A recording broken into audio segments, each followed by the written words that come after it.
will judge us very harshly. But if our hands are clean, our hearts very pure, you will bless IPOB. And you will bless me. And you will bless my family, because it's a promise from you. All our hope and our trust is upon thee. May your name be glorified. May you be exalted. May you, O Elohim, be praised. Now and forevermore we pray. Iyke.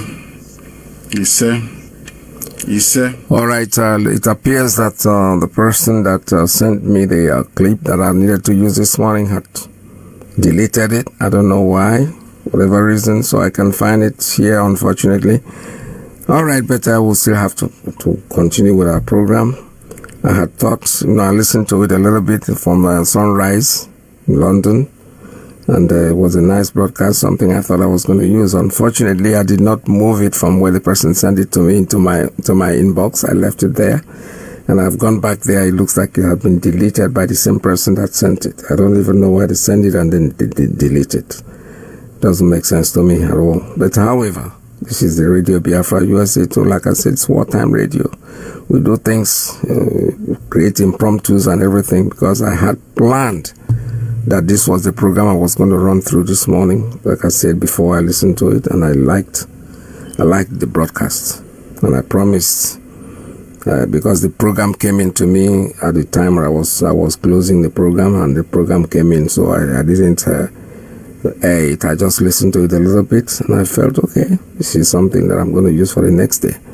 Unfortunately, this morning, and when I woke up this morning, I had a repeat broadcast of one of our sisters did, and I said, okay, this is good. Let me wait.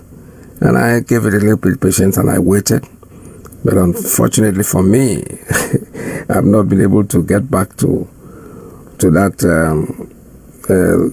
thing that I wanted to use. But it does not really matter. Like I said before, this is Radio Biafra. Where anything goes, there's always something coming up on Radio Biafra. It's 247. We are always there. You will always hear something new every day. The radio station with more. You're listening to the radio station. You're listening to this. Is Radio Biafra. Radio Biafra. This is Radio Biafra. Yes, I said that before, and I know that we continue. There's nothing anybody can do to stop our quest. We are here. And we'll continue with this quest, we'll continue with this freedom, no matter what they do. And I'm still reminding you that we have a meeting, a Zoom meeting that is coming up. Please make sure that you are part of it. We are IPOB. They can accuse us and call us whatever they want to call us. We know we are a freedom fighting group, and we don't try to hurt anyone. We have no beefs against anyone. All we're asking for is nothing but our freedom. We need to be free.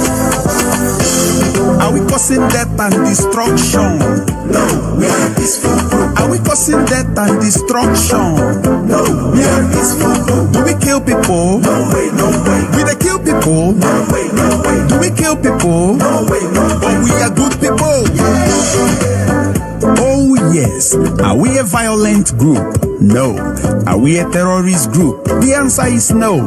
Then, how can the victim be considered as a perpetrator of the land? How can someone who is defending his land be considered as someone who is destroying the land? IPOB has never and will never cause death and destruction in any part of the world. Do not be deceived. Many are wolves in sheep's clothing, claiming they are IPOB, but they are not. So, discontinue and disregard any information detrimenting IPOB, because it is false. We are peaceful group. We are peaceful group. Nandikanu, Waranamo, Radio Biafra, Waranamo,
Welcome to IPOB Rapture Media, IPOB Call to Action, Biafrans Return to Farming, Invest in Agriculture.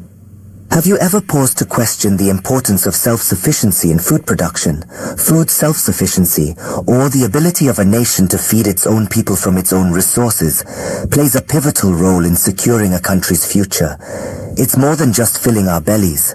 It's about nourishing our economy, our workforce, and our independence. Imagine being at the mercy of external sources for your daily bread. It's like a constant game of tug-of-war at where your sustenance is the rope. Any moment the balance could tip and you'd be left scrambling for resources. This reliance could pose potential threats to national security and economic stability. Outsourcing our food needs puts us in a vulnerable position, susceptible to price hikes, supply chain disruptions, or even political manipulations. But let's flip the coin and look at the benefits of self-sufficiency in food production. Firstly, it empowers our economy. When we invest in agriculture, we're not just planting seeds in the soil, we're sowing the seeds of economic growth. The farm-to-table journey involves many hands, from farmers to transporters, from retailers to restaurateurs. Each link in this chain represents a job, a livelihood, a boost to our economy. Secondly, it ensures food security. By growing our own food, we can control the quality and quantity of our produce. We're also less likely to experience food shortages, ensuring that no one in our community goes to bed hungry. Lastly, it promotes sustainability. Agriculture done right can be a tool for environmental conservation, preserving our land's fertility for future generations. So you see, self-sufficiency in food production is not just a matter of pride. It's a matter of survival, of economic prosperity, and of national security. Understanding the importance of food self-sufficiency sets the stage for our discussion on the call to action from IPOB. Recently, the indigenous people of Biafra, IPOB, called on Biafrans to return to farming and invest heavily in agriculture. This is not just a call to action, but a clarion call for survival and self-sufficiency. The world is on the brink of a food crisis, and Nigeria is no exception.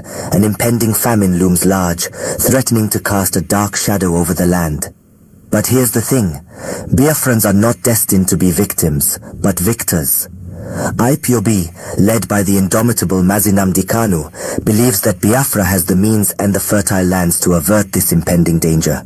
This call to action isn't just about planting seeds in the ground, but planting seeds of hope, resilience, and self-reliance. And it's not just about farming. It's about creating an entire ecosystem that supports agriculture, from cash crops to animal husbandry. It's about building agricultural cottage industries that process and preserve agricultural products for export, turning Biafra into a powerhouse of agricultural productivity. So where do you come in? IPOB is appealing to all Biafrans philanthropists to support farmers in their communities. But this support doesn't only mean giving temporary food items. It means providing seedlings and other farming implements. It means encouraging and supporting farmers to go back to farming, to go back to the land that once provided for us all. And it's not just about the present, but about the future. IPOB is urging Biafrans to invest in agricultural research centers. Why? Because quality research and development is key to growing our native food products efficiently and sustainably. It's about learning how to fish, not just buying fish to eat. This call to action is not just about investing in agriculture, but also about investing in the future of Biafrans. It's about securing our food supply, about ensuring we are not left vulnerable. It's about taking control of our destiny, one seed at a time. Because at the end of the day, a nation that can feed itself is a nation that can stand tall and strong, no matter what comes its way. IPOB is not just calling for action, but also taking tangible steps to promote agriculture in Biafra. The indigenous people of Biafrans, or IPOB, is not simply sounding the horn for agricultural investment, but it's also actively participating in the drive. A key aspect of its involvement is the provision of high-quality seedlings to selected farmers for the planting season.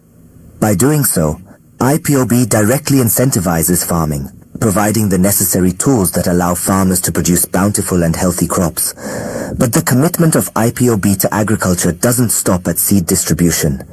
It is also deeply involved in securing farmlands against potential threats. The Eastern Security Network, or ESN, an arm of IPOB, is instrumental in this security effort. They have made significant strides in protecting our forests, bushes and farmlands from the threat of marauding herdsmen. The ESN's role is not just about physical protection. It's about creating a safe and conducive environment for farmers to cultivate their crops without fear. It's about ensuring that the hard work of our farmers is not destroyed overnight by external forces. Moreover, the IPOB and ESN's commitment is a stark illustration of their dedication to the cause of self-sufficiency in food production. Their loyalty lies with Biafrans, and their actions reflect their determination to ensure that Biafrans are not dependent on food supplies from outside. Through their efforts, the IPOB and ESN are not just protecting our present, but also paving the way for a future where Biafrans are not just consumers, but also active contributors to the food supply chain. They are working tirelessly to create a future where Biafrans have full control over their food supply and are not left in vulnerable situations. The commitment of IPOB and ESN is a testament to their dedication to the cause of food self-sufficiency in Biafra.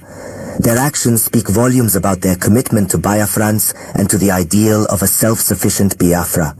The call to action is clear. Biafra must invest in agriculture and take control of their food supply. As we stand on the precipice of possibilities, we must remember the importance of self-sufficiency in food production. The power to feed oneself is more than just survival. It's about independence, resilience, and the capacity to thrive. All right, this is Radio Biafra. The lines are open for you. If you want to make any announcements, please call in here at +1 845 907 2230. 845 907 2230. +1 845 648 0031. 648 0031. We also have +1 845 637 6632. There should be no calls on the private line because I'm not going to pick them up. Everybody has this number. Write it down. These are the numbers for the studio that you can use to make your calls. If you have any important announcement that you want to make, you have any commentary to make, fine. The lines are open, but please do not overstay. When you want to call, just give us a call. And while I'm still looking, because I don't know what happened to the clip that I needed to use this morning, I'm so upset about it. I don't know why somebody should send me something and the person I know was listening. I was going to use it the next day, then he withdrew it. How am I going to? I don't know why. This is Radio Biafra. Call us. The lines are still open for you. Oh, nada. Land of the right and John Lovine, my originality. Land of the right and Biafra. Land of the rising sun, Biafra, my home, my fatherland, Biafra, land of the rising sun, Biafra, my home, my fatherland.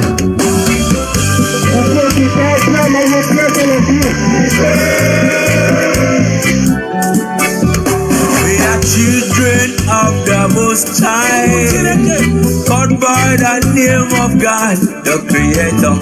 Wise men from the east, south, and the middle, great Biafran people. We're taking into idol worship and we lost the faith of our God.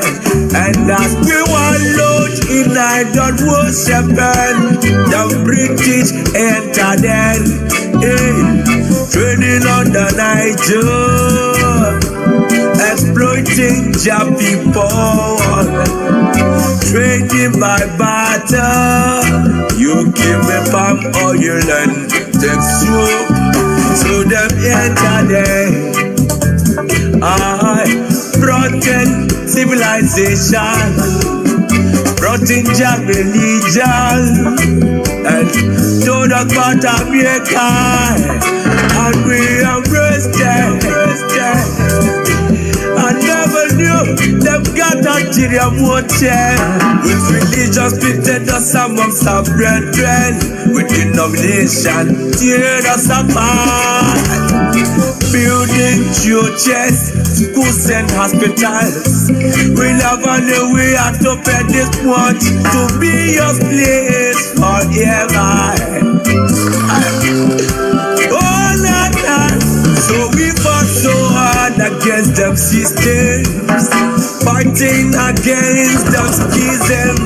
We fought so hard against them systems, fighting against them schisms. But our lives have gone poor. At the very spot we left our America. Now is the time to be restored. Great Biafra be restored. I want freedom for my people. Freedom for Biafra. Biafra, land of the rising sun. Land of the rising sun. Biafra, my home, my father. The descendants of Abraham. Biafra, from Father Isaac.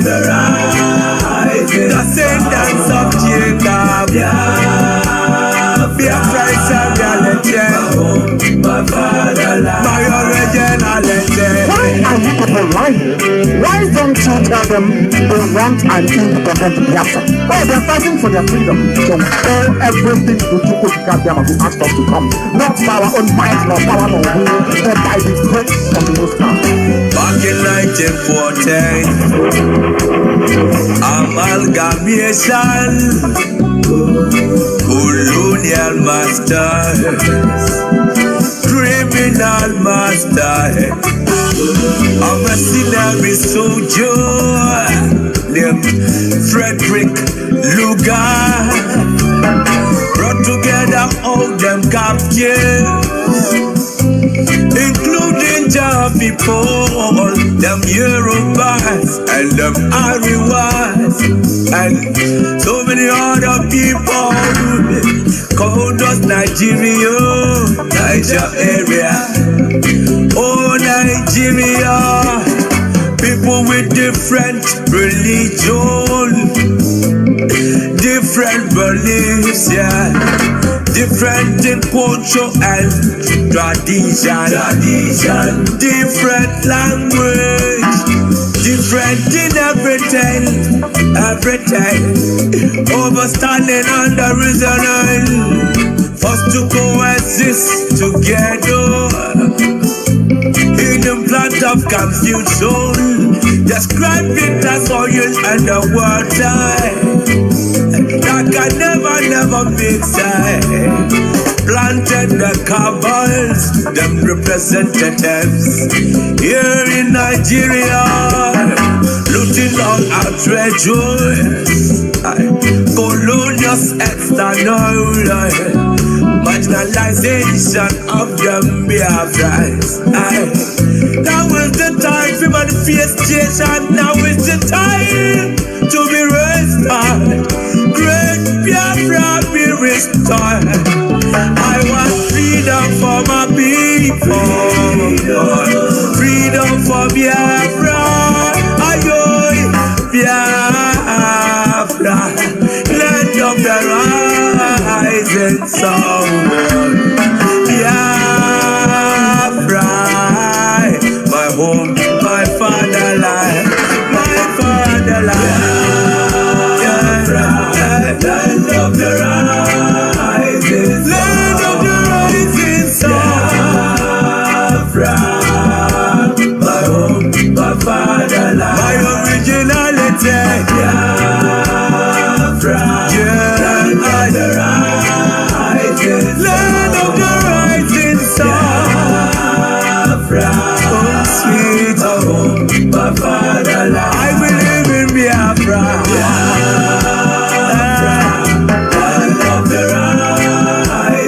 Yes, there was a country.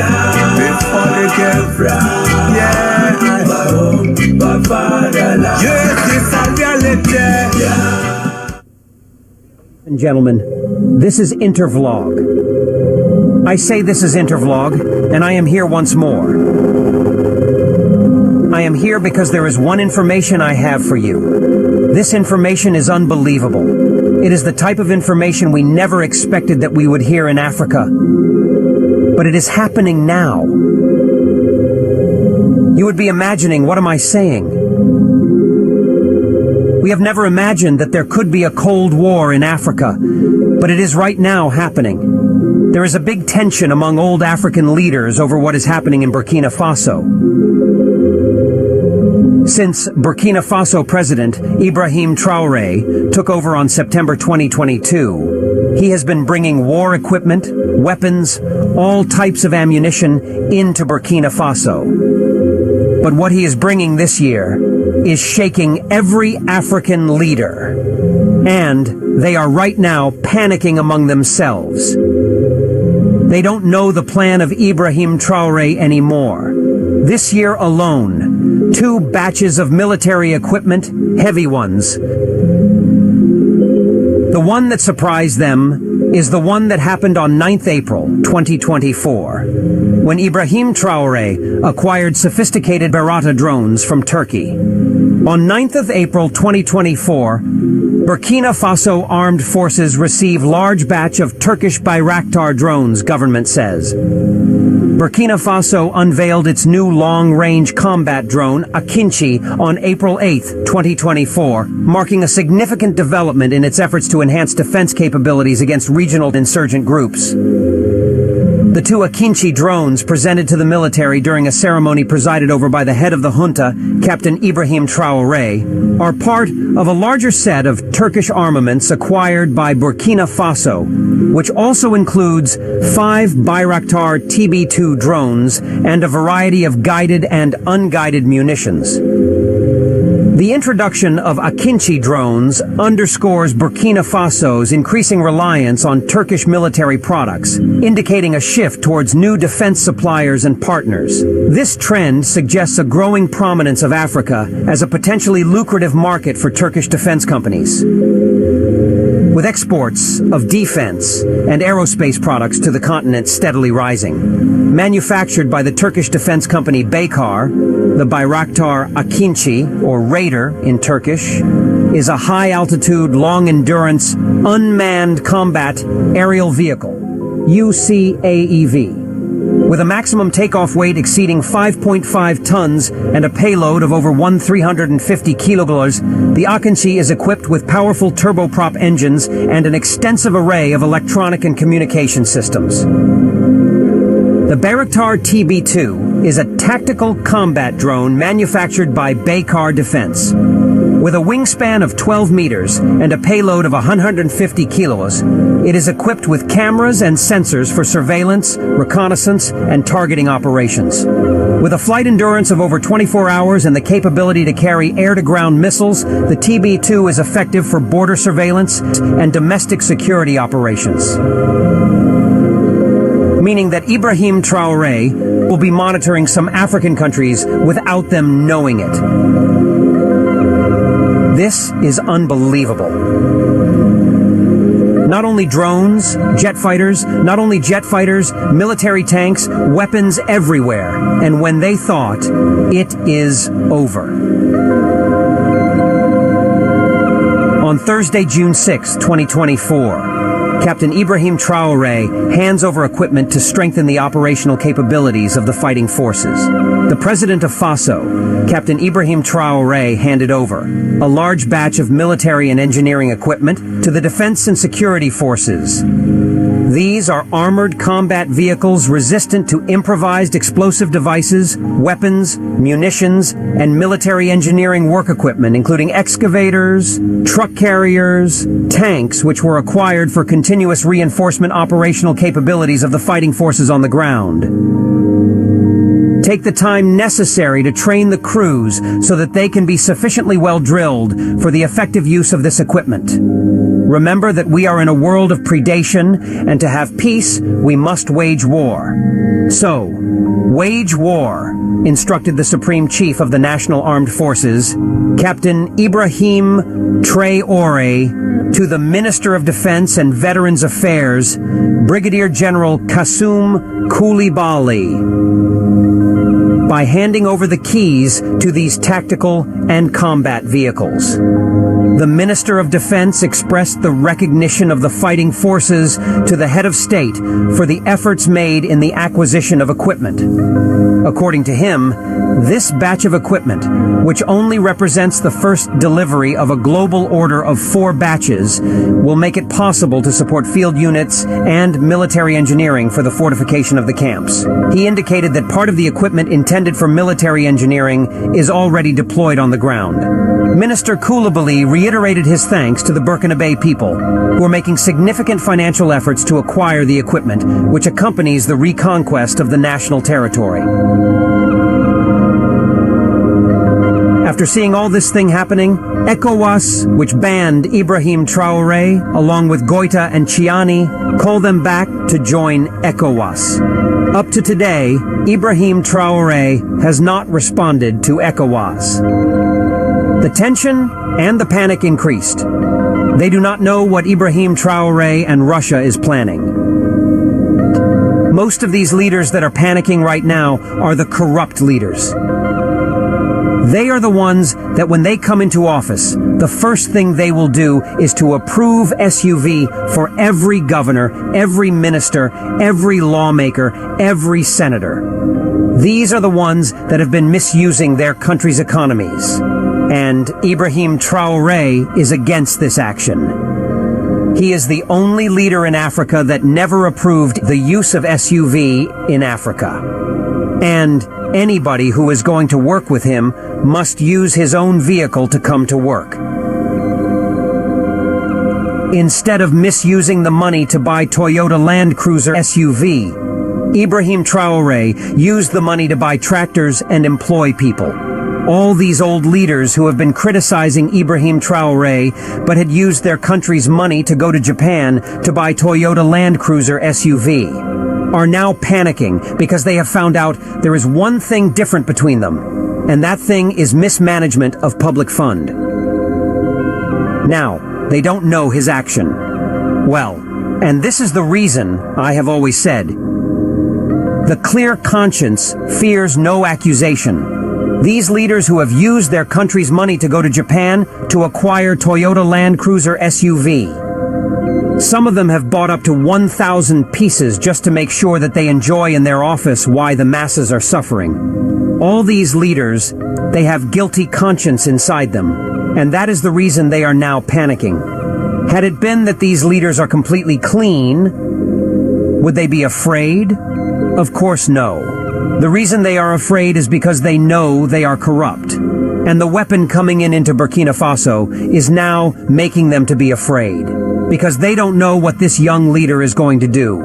Ibrahim Traore may do something that Africa never expected. Him and Russia may go and be joining some opposition party in some corrupt countries to make sure that Africa is getting out from corruption. But this rumor, nobody knows whether it is true or not.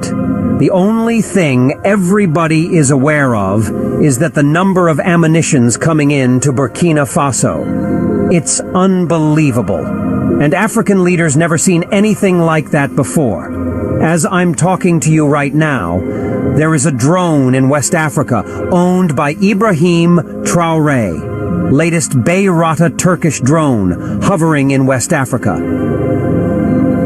Now, Ibrahim Traore is monitoring West Africa. This is unbelievable. And a young leader whom nobody believed in the beginning has become the one God sent to show the template of good governance. Many countries are wishing if Ibrahim Traore is from their country, because Burkina Faso has never had a good leadership as she is having it right now. And a lot of people would wish if this is happening in their countries. I just come to show you that there is a panic in Africa among the corrupt leaders. Why are they panicking? Guilty conscience. They know what they are doing wrong. Those Toyota SUV they are using to confuse us, that each time they win an election, they go there in Japan to pack 400, 500, 1,000 pieces, 300 pieces, to bring it into Africa and began to enjoy misusing our economy. Now the guilty conscience has caught them.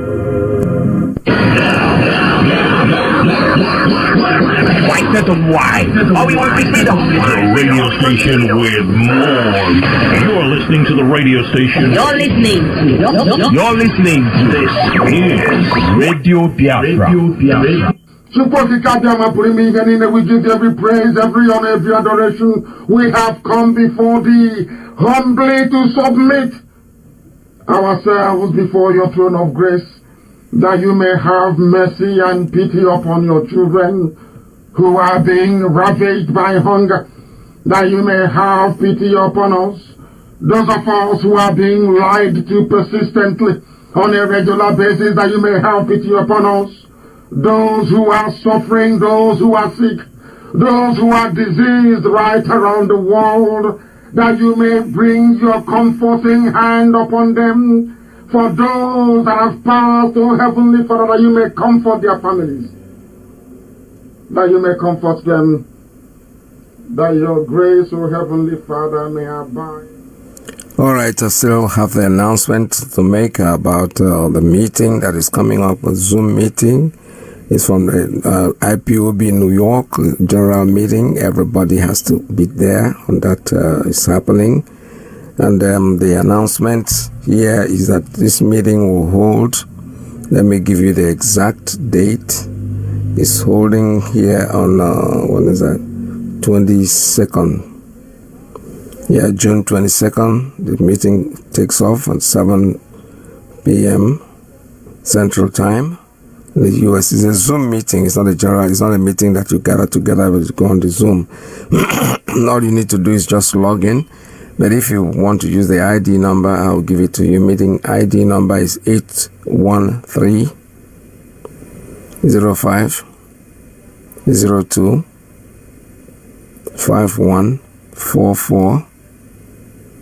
I repeat, the meeting ID is 813-0502-5144. And there's a passcode. It's 867-450. 867-450. This takes place on the 22nd. Central Time. The time will be 7 p.m. Central Time. Please take down United States and Canada. It's 7 p.m. That's when we're going to take off. And the 8 p.m. is Eastern Time. And then 5 p.m. Pacific Time. Please make sure that you take part in this meeting because it's very, very important. It's not something you can overlook. We're talking about issues that concerns us in that meeting. Very, very important. The mobilization team, bringing America back on track, doing everything that they can to make sure that you participate in this meeting and don't give it up. It's for everybody. It's a general meeting of all IPOB USA. Free to log in and be part of what we are doing. This is Radio Biafra USA 2. I'm here still waiting to take your calls. If you have announcements to make, the time is fast going, and we'll be able to take a few calls before we call it a day. It's +1 845-907-2230, 845-648-0031, +1 845-637-6632. But always remember to add the +1 if you are calling us from outside the United States of America. This is Radio Biafra USA 2. Stay tuned, don't go away.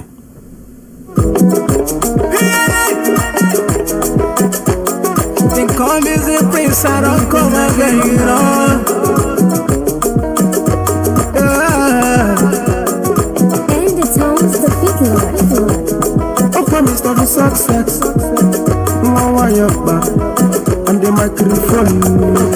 You don't tell me we the fight for this freedom. You don't tell me we the fight for this freedom. All we need is the referendum. All we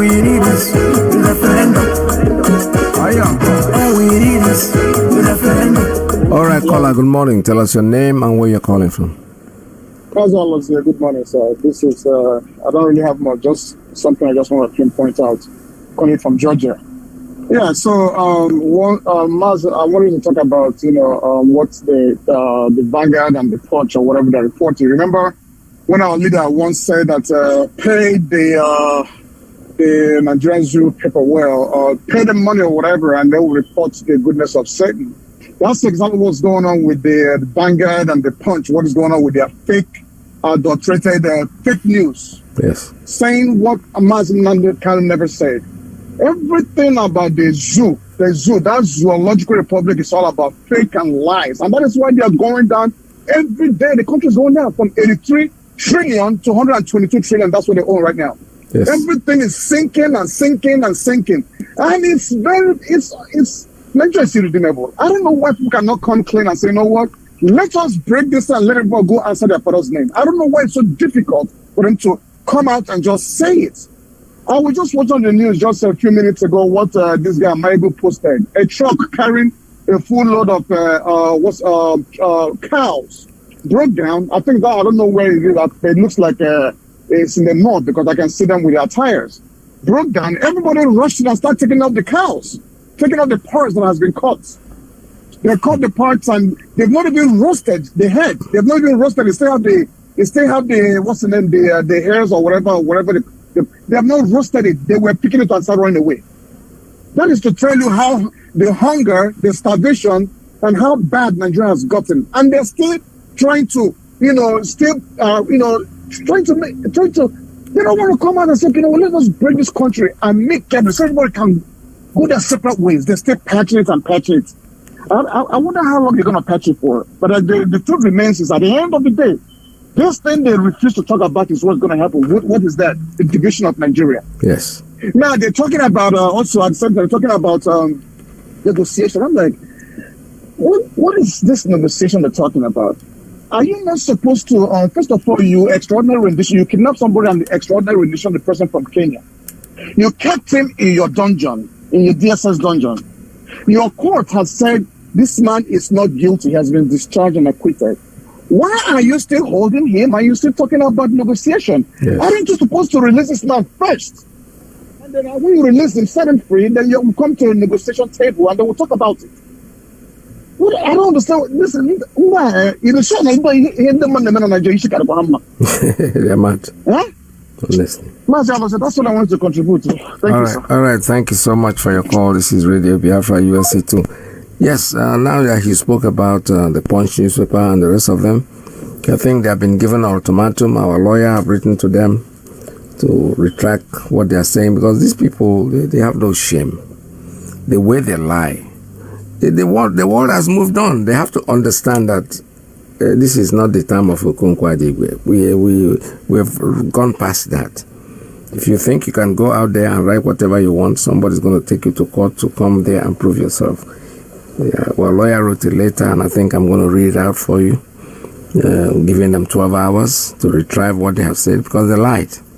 He said Nnamdi Kanu has condemned the killing of soldiers by IPOB. Come on, which IPOB? IPOB doesn't kill anybody. They're making it look something that anybody will go and read and want to read and talk about. No, we are not going to let that. So let me read this letter. It's written by our Attorney General, by our lawyer to the prosecuting officers or the federal government or whoever is representing. It says, Kanu condemned, that is the RE, the Kanu condemned the killing of soldiers by IPOB. It's ridiculous. Demand for an immediate retraction and unreserved apology for the false and defamation of IPOB. Let me read this. The Guardian. No, I don't think it starts from. It says, we are solicitors to the indigenous people of Biafra, IPOB, hereafter as our clients. on whose defense, instruction, and on behalf we write to above subject. The Guardian, Nigerian, or whatever, says the Guardian, Nigeria, on the 19th of June 2024, via its website, where is that? Let me see. I'm sorry the way I'm reading this because it's so tiny and I'm trying to expand it to make sure that it makes sense.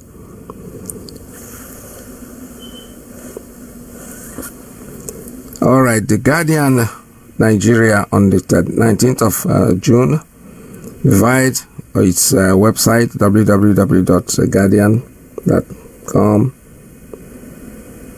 made an utterly false and defamatory publication titled "Kanu Condemns Killing of Soldiers by IPOB."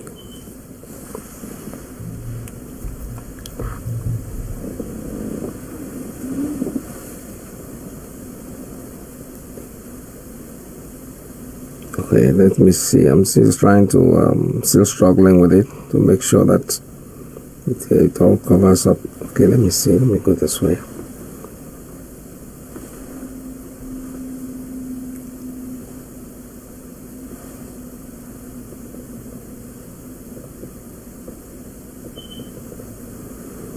All right, I think it's better now. It says, we are solicitors to the indigenous people of Biafra, IPOB, hereinafter referred to our clients. The Guardian Nigeria on the 19th of June 2024, via the website www.guardian.ng, made utterly false and defamatory publication titled "Kanu Condemns Killing of Soldiers by IPOB" of and consenting our clients. The said defamatory publication, which link is attached herewith, has been utterly circulated and read across the globe. The Guardian Nigeria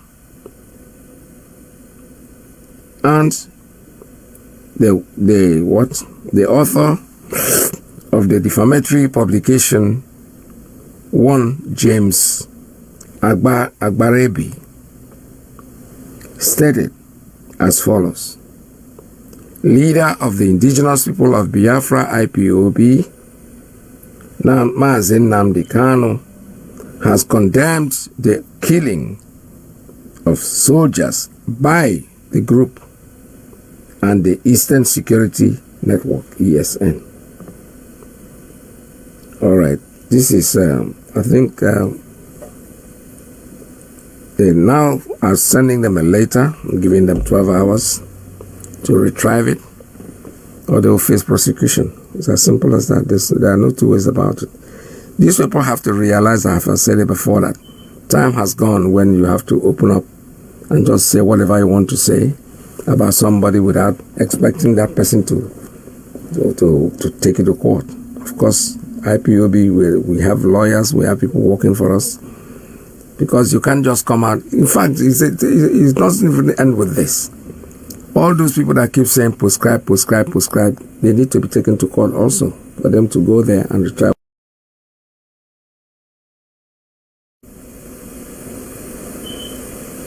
See, now they are beginning to even kill themselves because soldiers are shooting themselves. The commander that was instructed to kill people said to himself, no, I cannot do that.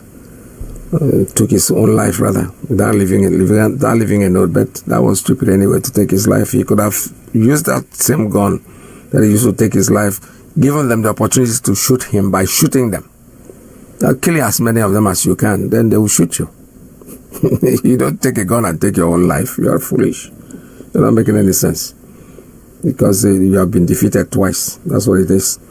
But if you come out with the gun and you're able to take one of the rifles from them, kill as many of them as you can. Because don't kill yourself. They will kill you. So that's the point I'm trying to make.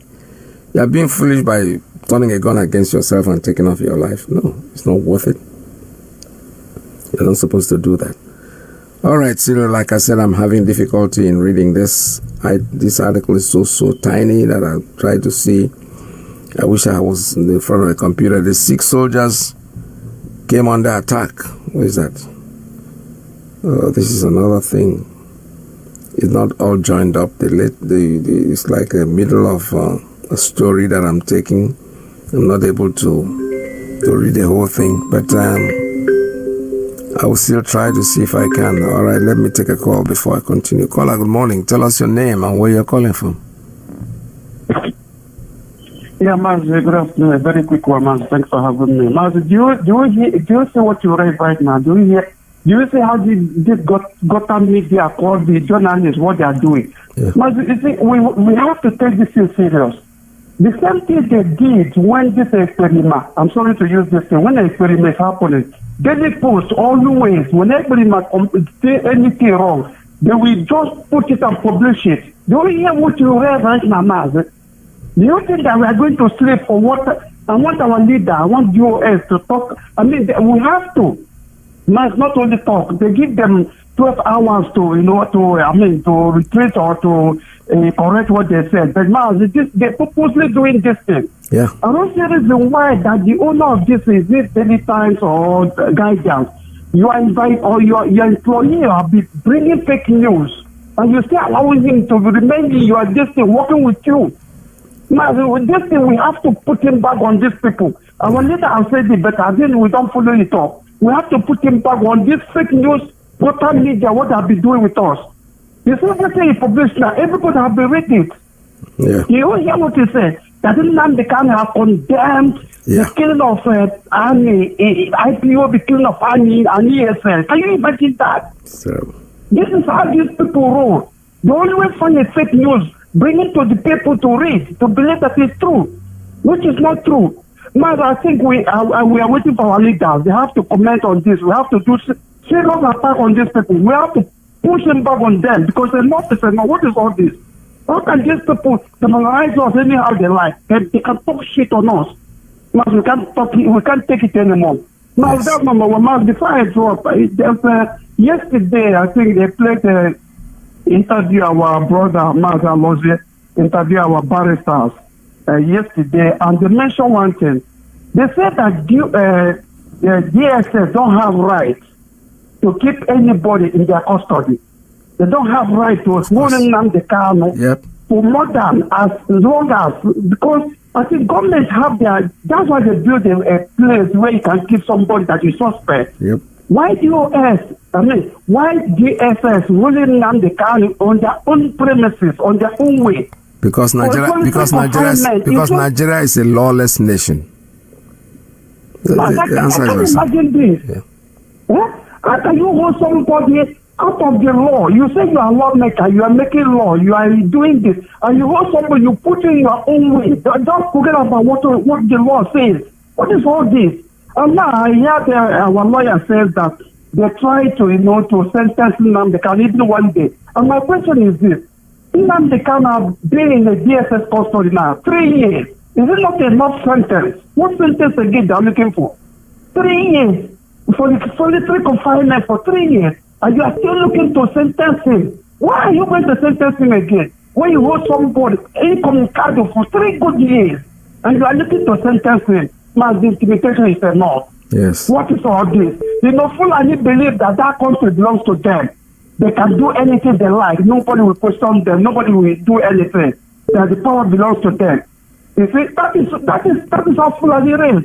We must leave that country for them. Is it our zoo? They must have that zoo. We must leave that zoo for them. If we tell what they want. Now, another thing I want to say is about what our lawyer also mentioned. Is it this Fulani? They don't pay any tax in that zoo. Who is contributing is Biafra. They want us, everything that pay in that school is only Biafra. Let us remain with you. You say no. Let us to go. You say no. What is this?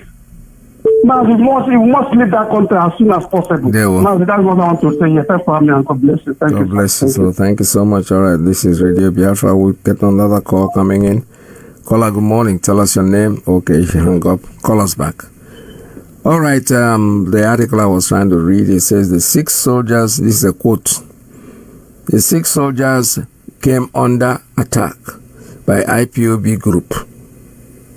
That's what the paper wrote. And its military arm, ESN, at Ubikalobia Junction checkpoint. It's Ubingwa local government area, local LGA, adjoining Aba Metropolis. Now, this is a letter written by our lawyer. He said the foregoing statement and their apparent or intended meaning are utterly and vehemently false. All right, callers, the call is coming, and let me take this before I continue. Caller, good morning. Tell us your name and where you're calling from. Yes, my madam. Very good afternoon, sir. It's very much from Iwacha, the United States right now. Welcome to. Thank you for your presentation today. Thank you, Madam Namdekano, for the war you have won for us. We bless the name of God on behalf of you and your family. Also, I sincerely want to ask a simple question. This federal government soliciting for Mazi Namdekano, for IPOP to Mazi Namdekano to have a negotiation. Have they forgotten that what they are soliciting, it is even on our own time now to do shakara and quote our native slogan of English broken. As in, it's our time now to do guy for them, because one, somebody somewhere who is one of their men of God told them that they should come for negotiation. But they kept mute and think they can walk away through that, through Ojo Kanu, who claims he is the best bribe giver. And when he comes there, one question they asked him, he could not answer it. So, coming back to what I'm asking is this.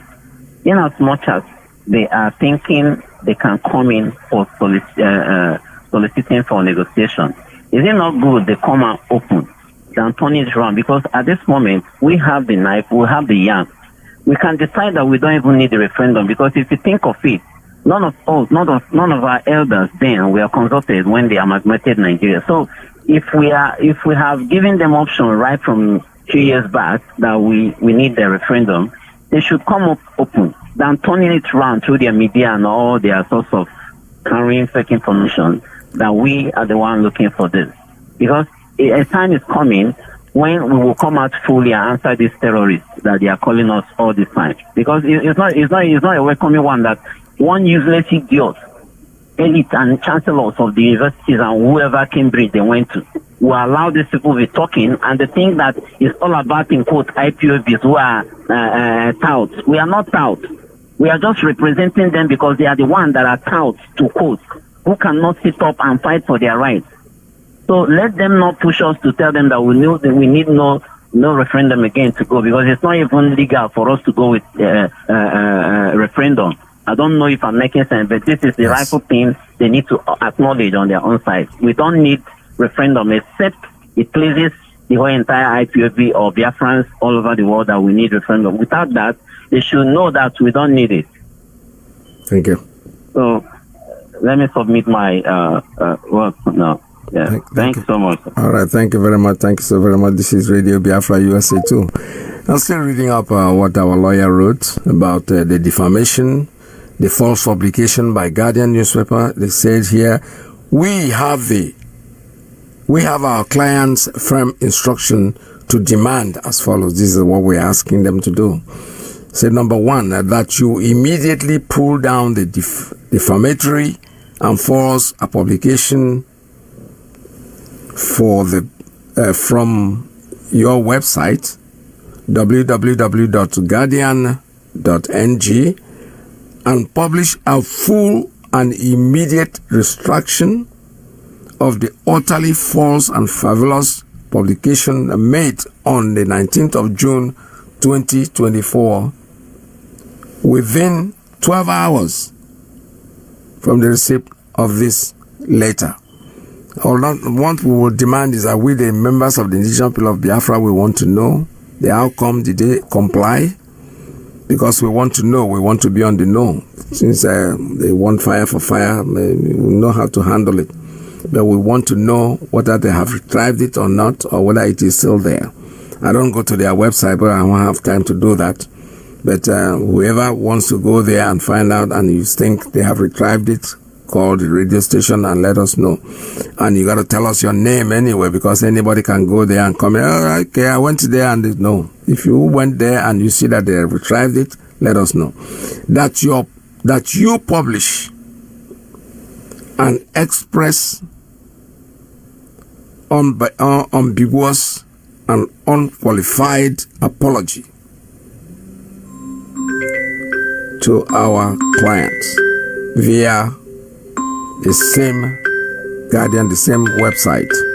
All right, somebody's calling me. Let me see who this is. Caller, good morning. Tell us your name and where you're calling from.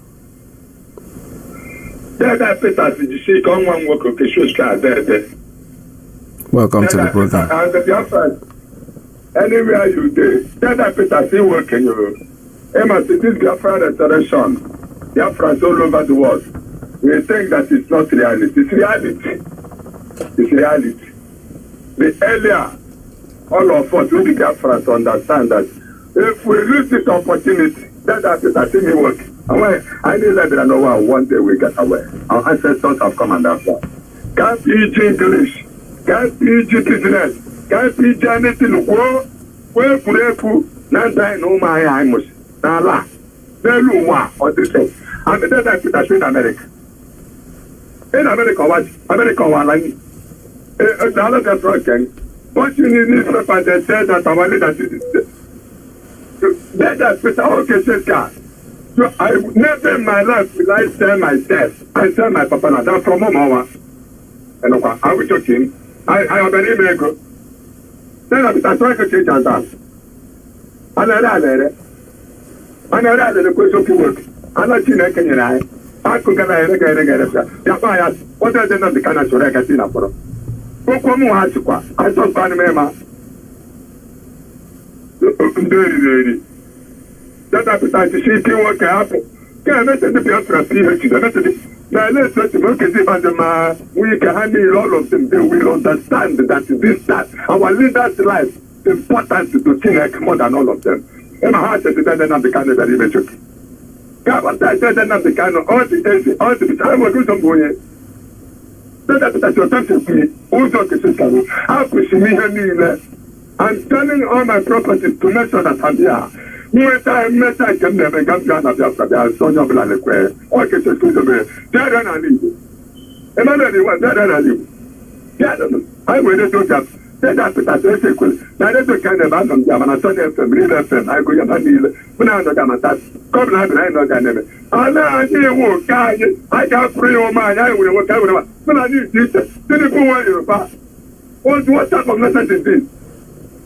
But, what could I do? We could come over there after that. I could go. That's a very good thing. Now, I will sell my property.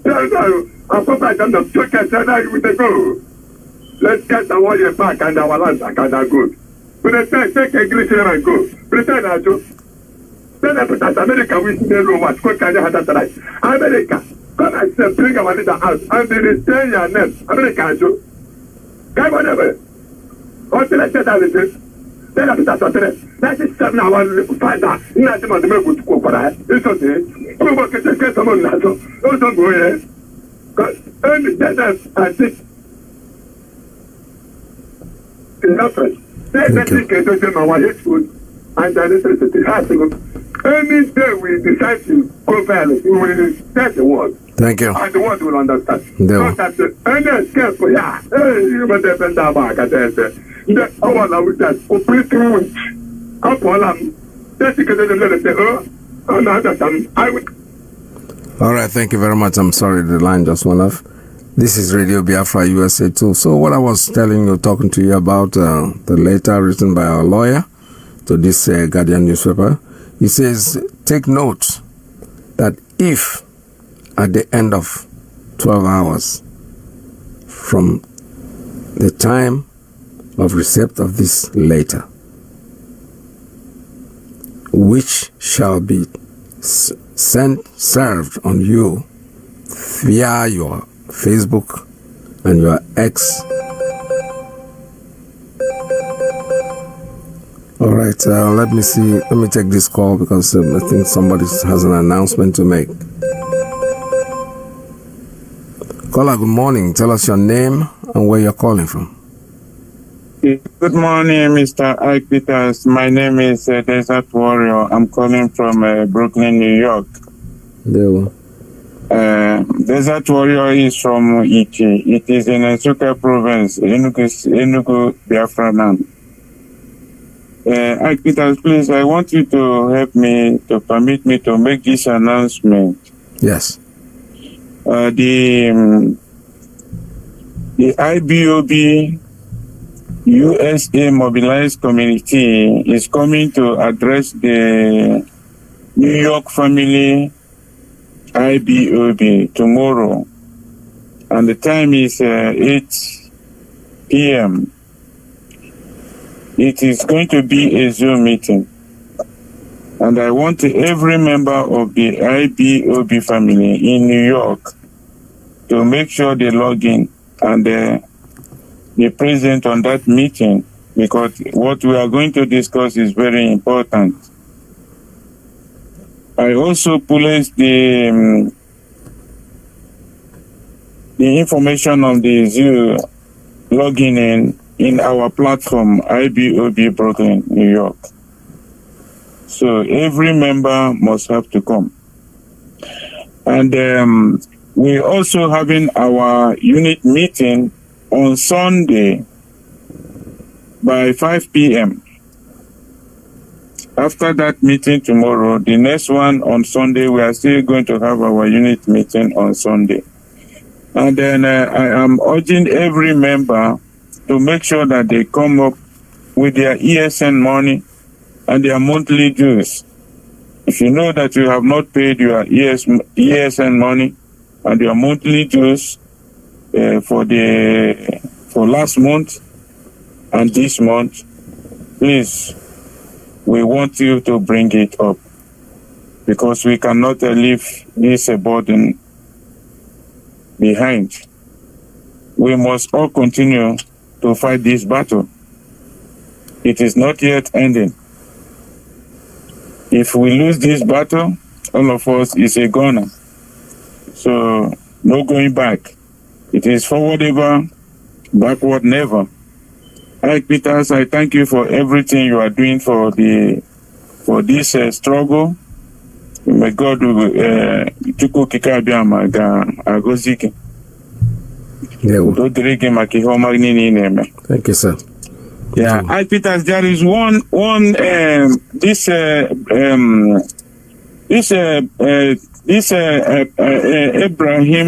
Traoré, the Burkina Faso president. Yes.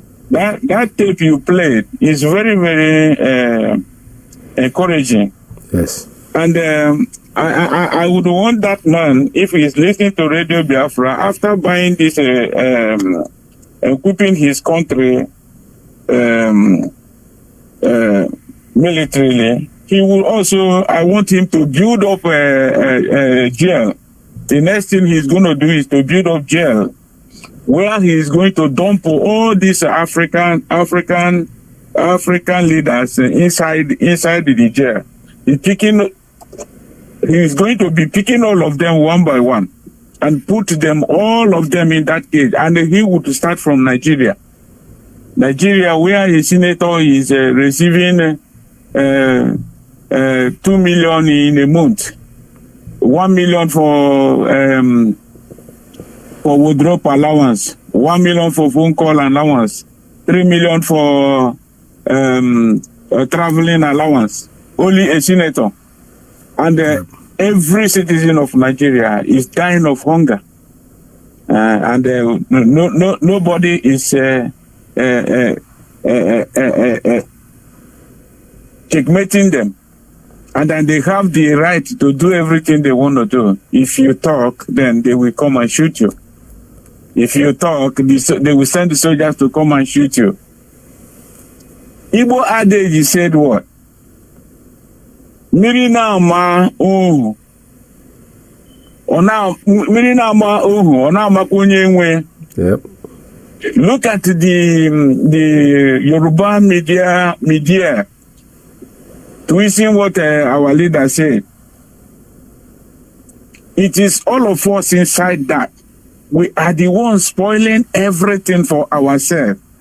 They that are writing those things, those editors that are writing those junk, they are hungry. Yep. That hungry is beating all of us.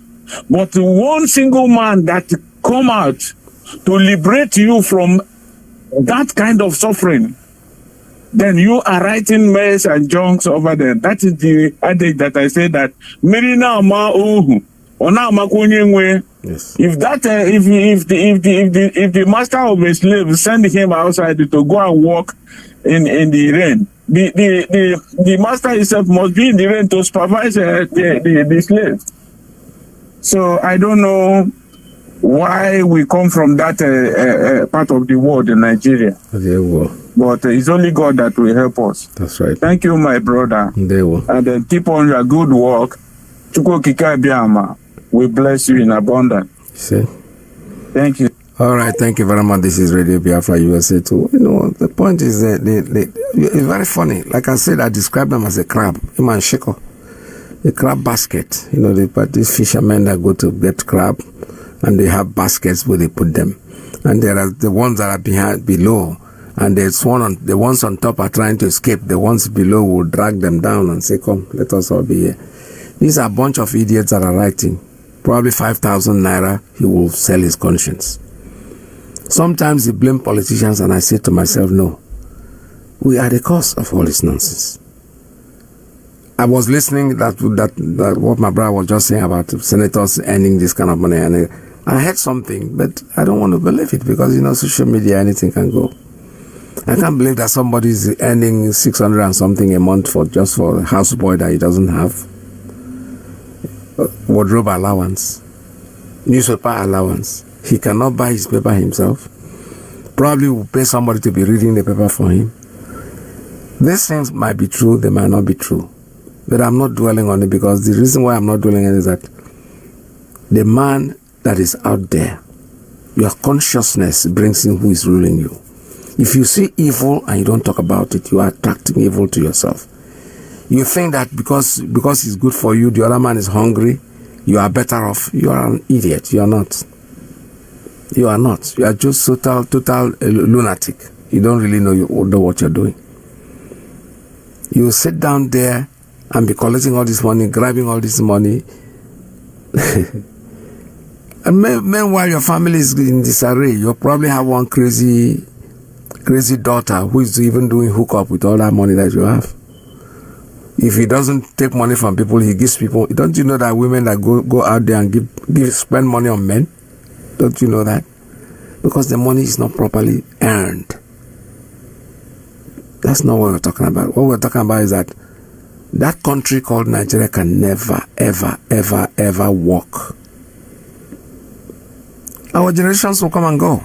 Most of us are on the departure hall. That's correct. Because I used to say there's arrival, there's departure, there's waiting, and then there's departure. When you pass 70, you're on departure now, whether you want to believe it or not. So all that money that you're grabbing, what are you going to do with it? Do you ever ask yourself a question? For those of you who have all this wealth packed up, the very pertinent question my master, my teacher always asked me that question: think of every day as the last day on earth. Think of today as just this minute, this second, as your last day. But when you start thinking like that, you discover that all those amassed wealth is nothing. You know, when you start getting old, so many things, My teacher, my headmaster in my high school, one time we were protesting, and I was so little then. I carried my placard. We don't want all this, because he's a very old man, and we don't want all these old teachers anymore in the school there. But he saw the poster and then he dragged me to the side and said, "Have you been old before?" I said, "No, I've not been old before." He said, "Well, I have been old before myself." So you have gone there. Most of us are old now. We know where we have gone to. I think this call is coming in from the same person twice, and I'm not going to take this call because I don't want people calling me twice on the program. I don't allow that. That is not allowed. If you have your time, you say what you want to say and give other room to other people. I can see that number has called in before, and I'm not going to take it. So like I was trying to say, when people are getting old, they have experienced something. The young people coming will think that old age is something, but you have not experienced it. When you experience old age, like I will quote late Oputa, he said old age is a sickness that you cannot cure, that has no cure. Well, of course it is the truth. It has no cure, but it will always come. Caller, good morning. Tell us your name and where you're calling from. Yeah, hello, Mazi. Good afternoon. Welcome to the program. Mazi, I remember to have gone from my location. Mazi, my brother that just finished calling now. We didn't belong to Nigeria. They forced us into Nigeria. We are a different country. We are not Nigeria. They forced us into there, so we not belong to them. But you see this this report that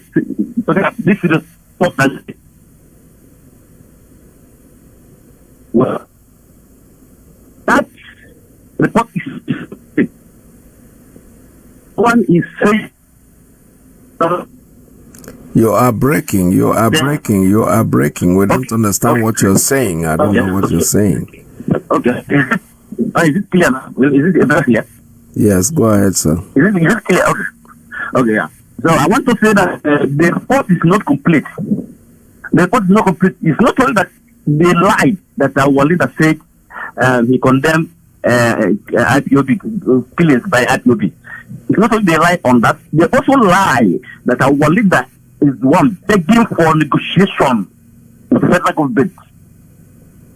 People, I even did argument with somebody. Yes, he was telling me that our leader is now begging for negotiation. Our leader is now begging for. This is how Nigerian Yoruba people are becoming our problem on daily basis. Yoruba becoming problem of Igbo. You see all the demolition they are doing. We must be very careful with Yoruba people. These people hate us too much. You see, right from our leader issue now is handled by the executive and judiciary. And who is heading this two? Who is heading the executive? Family Yoruba man again is heading the judiciary. It's when is another Yoruba man heading. The Nigerian federal lawyer that against our leader is headed by Yoruba also. The court is headed by Yoruba people.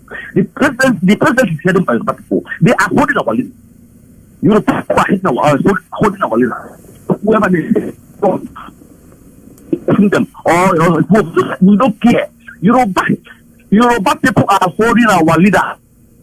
They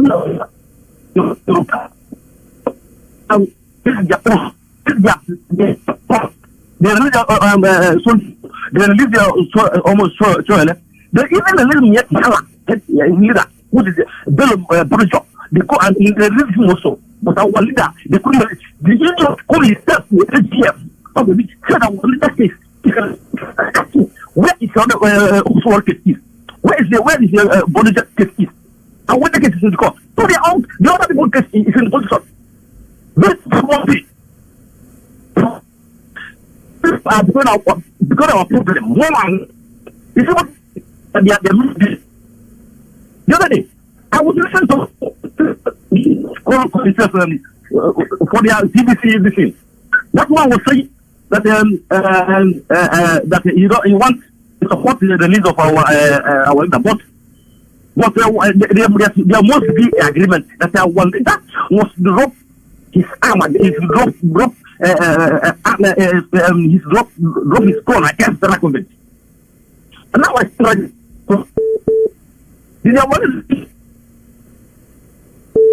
All right. Okay. He said that I want to drop gun against the government. Your line is not. It's breaking, sir. Just slow down, take time, and talk so we can understand what you're saying. You're breaking too much. Okay, let me call you back. This is Radio Biafra USA 2. Time is almost up, so let me see if I can take one more call before I call it a day. Let me take this call. Caller, good morning. Tell us your name and where you're calling from. Shalom, our great veteran. Welcome. Mazi Peters. Ndewo. Shalom. Please, I'm so happy to bring out the junk. The same Nigeria newspaper media nonsense. Our leader called them brown envelope journalists. So the same thing, evil junk Guardian wrote to twist what our leader said. The same way Nation newspaper wrote nonsense after the criminal in the land gave order December 2022, and they killed the people. That the stupid nonsense Nigerian newspaper, this newspaper came out and wrote nonsense against IPOB and ESM. Claim that they are the one. They were the one that the IPOB clashed with security agents because of their sit-at-home order. So, and this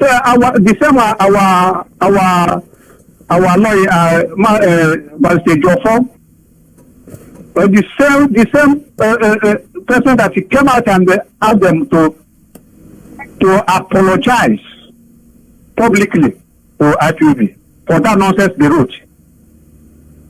Guardian newspaper, Banga newspaper came out and wrote another nonsense. We will still conquer them. We will conquer them.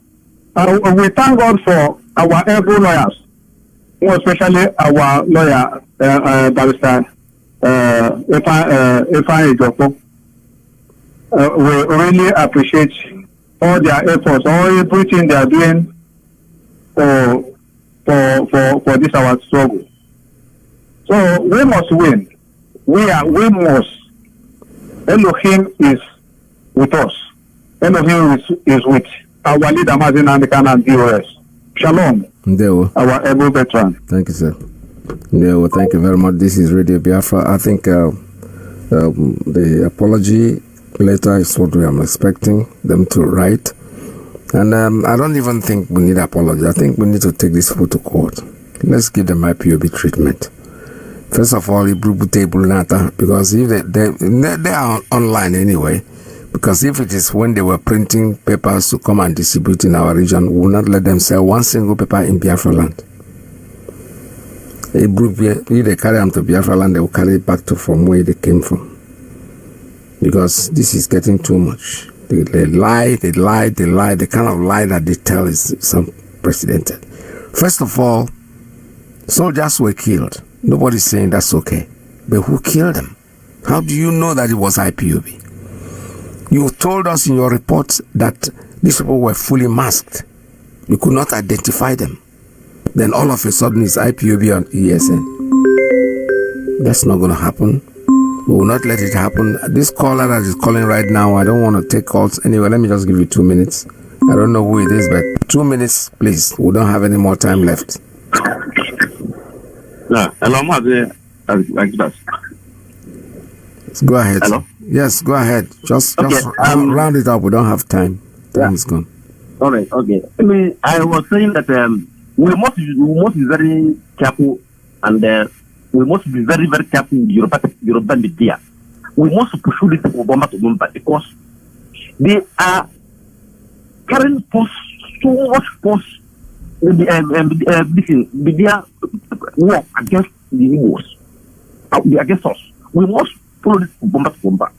I listened to one of their analysis. That's very fast one they call like they call Babadide. He was saying that they support the release of our leader, but that our leader must drop arms against the federal government before. His release can be unconditional. It must be conditional. He must drop his arm against federal government. You see, when people hear this can lose, it will be like our leader is fighting federal government. I now you comment I like the our leader is there in day. Our leader carry arm against federal government. Our leader is fighting for our freedom. To the center. They want to carry arm against federal government. Why you were saying that one carry arms against federal government? You see, we kind of lose. We must not vote Bomba. We must ask them to be there. Everybody should be in the there, passing their news. So anytime they carry those fake news, we push them. We carry it out. We expose it because people will hear it and people will think to believe that their one is fighting the government. Thank you. Let's go. All right. Thank you very much for your call. This is Radio Biafra. Where I want to add to this, all this is this. The Yorubas, they have their media, Guardian, newspaper, Concord, Punch, whatever you call it. Don't our people write too? Don't they have papers? They do. But they don't talk about what is happening to their own people. It's a shame. Or if you allow them, they will tell your story. If you tell your story, they will not be able to tell your story. Because all of them are like crab on shiko. They are dying. The Yoruba man is as hungry and dejected, as frustrated like everybody else. But rather than accepting the truth, let me die my hunger. It's common. So what they are doing, the Nnamdi Kanu must go unconditional. Who told you that? Nnamdi Kanu, you know they want to write whatever you like. The man knows what he wants. The first bill was, he will not talk to 10 people. How can you tell somebody to go home and don't talk to 10 people? Nnamdi Kanu. The point is that the man knows what he wants. You might not like his style. That's your problem. It has nothing to do with him. Oh, they curse people too much. Yes. Why wouldn't anybody curse you? Because you are behaving like an idiot, a lunatic, a fool. Then when they talk, they say, Okorogono. He just told you what you are, that you are stupid and silly. So let them keep on fooling themselves. After all said and done, Biafra is going to come. Some of us will see it, some of us will not see it. It does not really matter. But Biafra will come. That spirit, when it comes down, you cannot change it. Until maybe when somebody will get up one day and say enough is enough and then do the right thing. But the way Nigeria is going, forget it. They are going deeper and deeper and deeper and deeper into the mud. It's not like he's drowning. The leg is up to the area of his mouth on his jaw. He's still fooling himself. Nigeria came into independence since when? What has happened since then till today? Has anything changed? The newspaper man is writing, Nnamdi Kanu is begging IPOB. IPOB is begging Nnamdi Kanu. Why are you fooling yourself? You know you are lying. You know you are the worst enemy to yourself and your family. Because the Fulani man not care whether it be Yoruba or it be Hausa. When he comes in, he's going to kill you. When the hunger is coming, you are going to be hungry. Everyone shout minimum wage. Minimum wage, what's that? What is minimum wage? Minimum wage is something that the government will say, okay, anybody working for us will not pay this. What about the man where they forget, where they work, the welder in the market, the woman that is selling okra? You think the price will not go up? You are fooling yourself. Una there for quagmire and you will never come out of that quagmire. Listen to Radio Biafra and be wise. Be sensible. Listen to us every day. And every single day you hear Radio Biafra, you will say thank God for today. This is Radio Biafra USA 2. We have to remind you that in Biafra is where we tell the truth. This is Radio Biafra. And our religion is Radio Biafra. Biafra is the religion of the people, the religion of truth. We keep telling that truth. It doesn't matter who is hurt. You can lie all you want in newspapers. You know, our leader said it from the beginning. They are not talking about you, but I bet you continue they're going to talk about you, because there will come a time if you don't talk about IPOB or Biafra, ESN, nobody will buy your papers. We are the leaders of this earth. Take it or leave it. From here, from me, I've said, please stay tuned. From Mazi, Alozie is next. USA 1 is coming in next. From here, from me, it's goodbye. It's your kingdom come. Listen to Radio Biafra. It's where we worship as a church.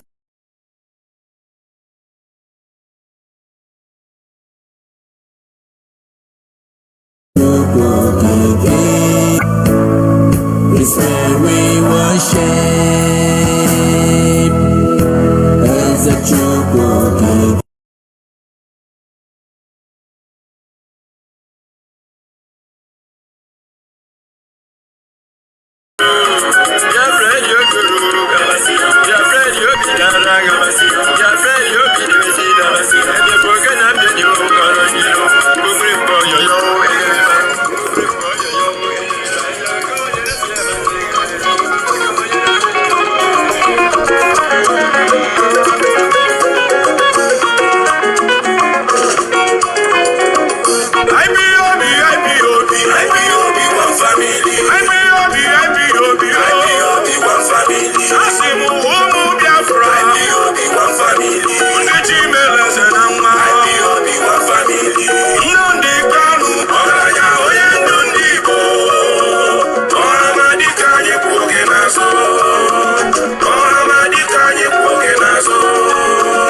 Greetings to our listeners. This is live broadcast from Radio Biafra USA.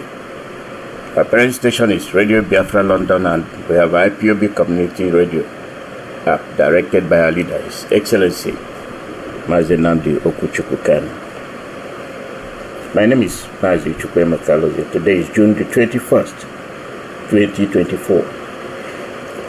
At the top of the hour, our coastal family will be with us as usual, and tomorrow is Saturday. The IPOB women will be with us, USA. As a matter of fact, they cover worldwide, simply coming from the USA. The voice of the women, voice of the people.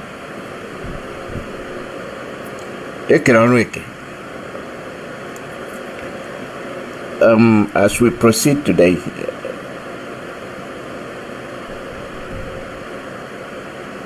we know that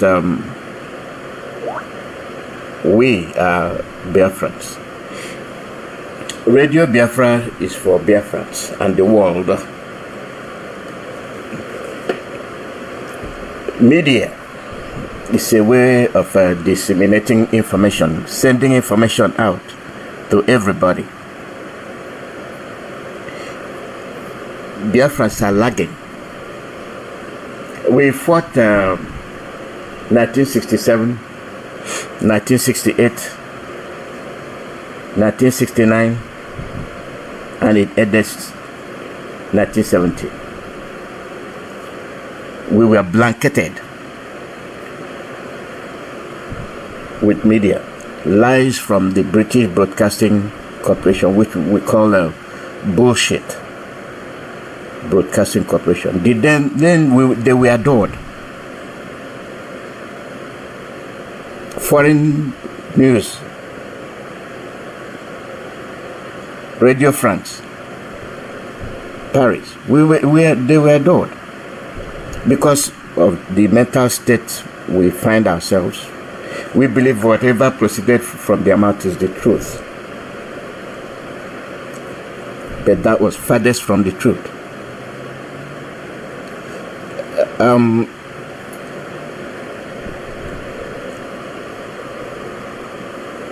Profession, occupation,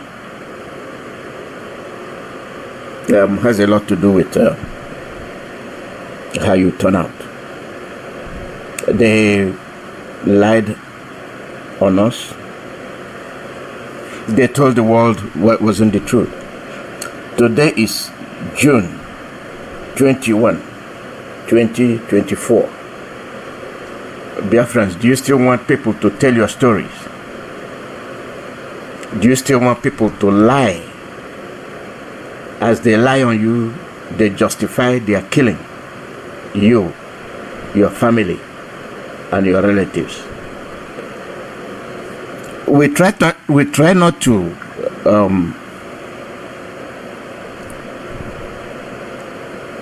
let's say bring out the past, but there's no reason why we can't, because the same enemy program is still running. We try not to attack the Yorubas, the Oduduwas, because they are also on the receiving end from the Fulanis. Inevitably, that cannot be the case, because if you look at unfounded rumors, is done by the Yorubas against the Igbos. As the Yorubas suffer in the hands of the Fulanis, they have chosen to lie against Biafrans. The most wicked atrocities committed against Biafrans are done by the Yorubas. Maybe if we start letting them know, they will understand. The current activities of the Dudua people on Igbos is happening as we speak. Is that a coincidence? The destruction of Igbo properties in Lagos is done by the Yorubas.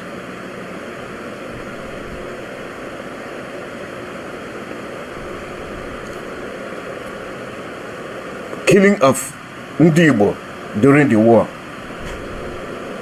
is done by the Yorubas.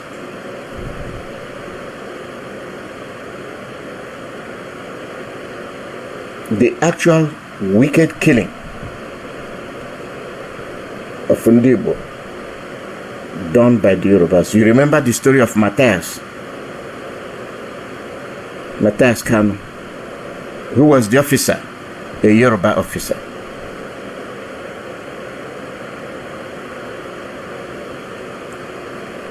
The activities of Adekunle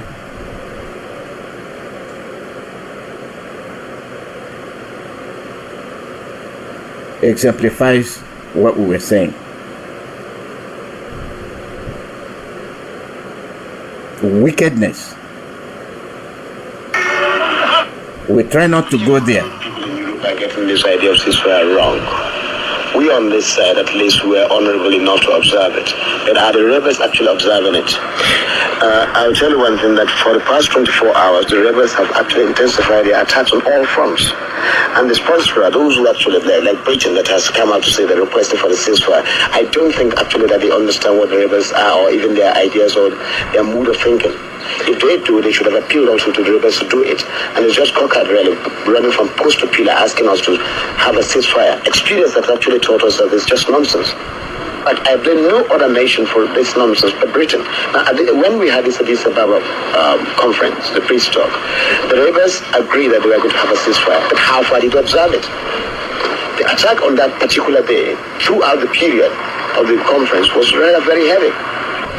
Now, what they are trying to do now is just to have time to re-equip, regroup, rearm, and be properly refitted so that they can continue the war during the Easter. Now, they will never again have that time. They will never be given that opportunity. It's just gone and gone forever.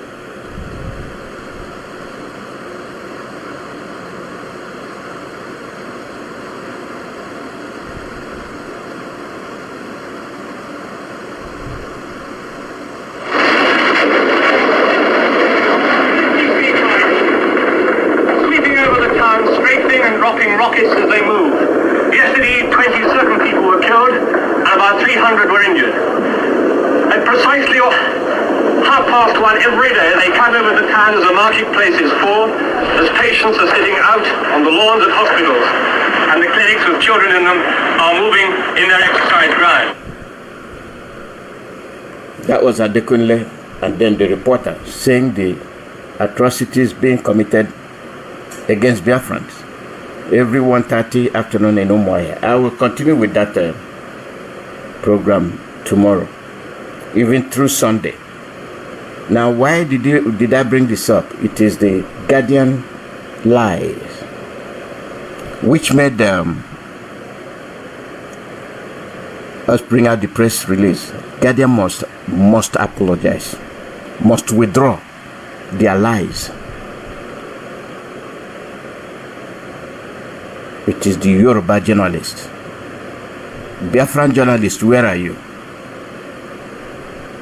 As the Fulanis kill, the Yorubas take to the media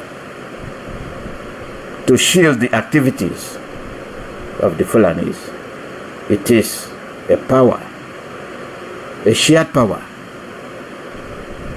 When the Yorubas lie to the world, the Fulanis kill. They do the killing. But the Yorubas are smoking themselves too. Right now they are the power hem. Therefore they are going to make the best use of it. Biafrans, you leave your future in the hands of the Yorubas. You are done. Starting from religion. Those people you think, they have shown severally that they are not with you. They don't like you. They are your worst enemies. Then why must we remain one? Why must we continue to function under the perimeters of one Nigeria, which doesn't exist? See all the lies put out against IPOB and the ESN is done by the Yorubas. They use the Yoruba journalists. Where are Biafrans? Where are the educated ones? You're waiting for IPOB, Radio Biafra, and the ESN to do your bidding for you. The coastal families are here. We will join them. We will join them. If they shorten their program, we might be on the air for interaction.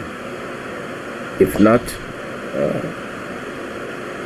I'll still come on the air in the morning, but there will be no interaction until Sunday. Until Sunday.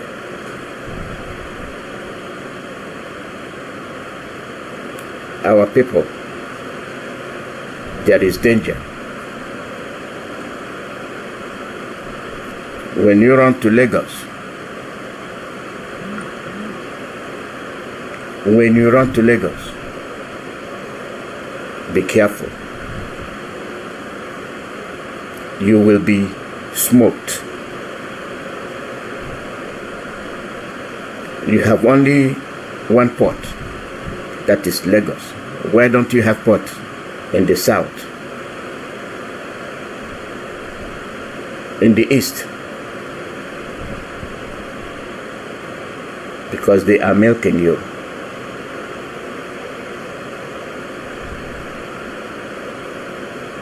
They will continue to do that until you wake up. As of now, we are still sleeping. Something that was said by our leader, something that was clearly stated, they twisted that speech.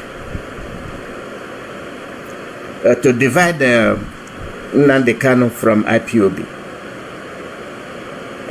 They have put out so much lies. But tomorrow, all of you will be on Arise Television. Formed to propagate against your existence.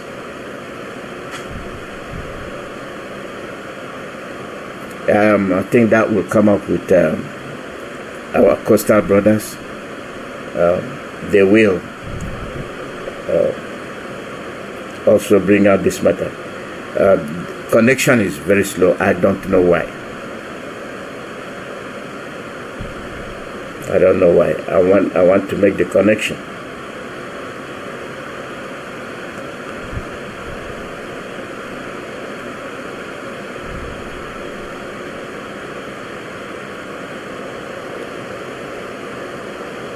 This is live broadcast from Radio Biafra USA.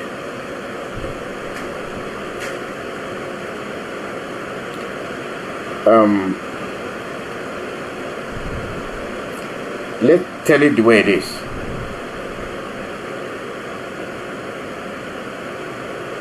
We have to write our own stories. They are not going to write your own stories. After all, you are more educated. They are no longer in control of the media. We control our media.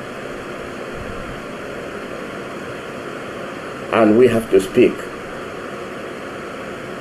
on our behalf. We have to say what happens to us and what happened to us. We have to tell the world what we are passing through. And we have to defend ourselves by telling the truth. They can find themselves in all the high places. It's based on slave mentality. We are equal to the task, and we will uphold it. We will uphold it. We'll go through with the task. No matter how difficult it is, you never leave your life in the hands of other people. If you do, you will be at their mercy. Mazi Onyoku, I'm waiting to find your link. I have not seen it yet. So if you can send me the link, then you will be on the air.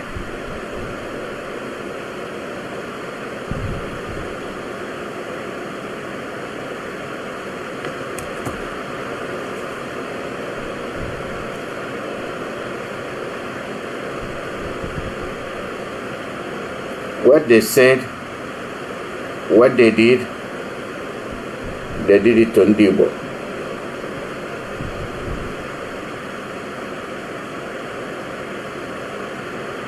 They did it to Ndibo.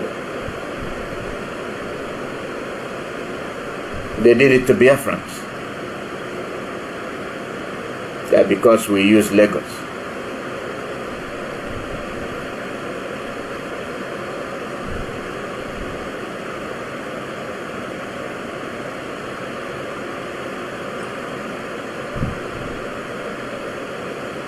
You see, we must keep our eyes wide open.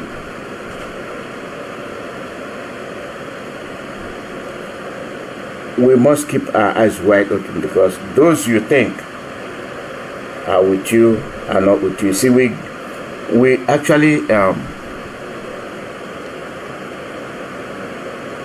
brought the Yorubas in. Let's find our ways. Or they finally found a way to give their person the post of a president. So they all say, okay, now we got the president, we don't care what happens anymore.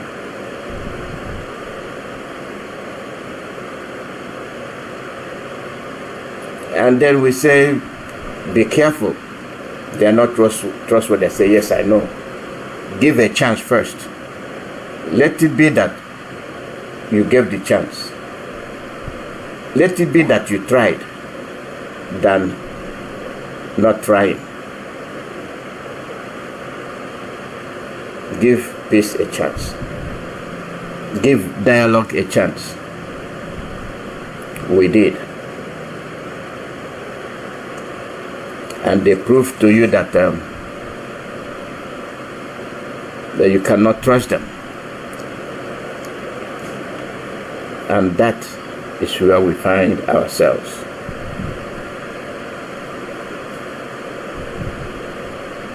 Mazi, you are on.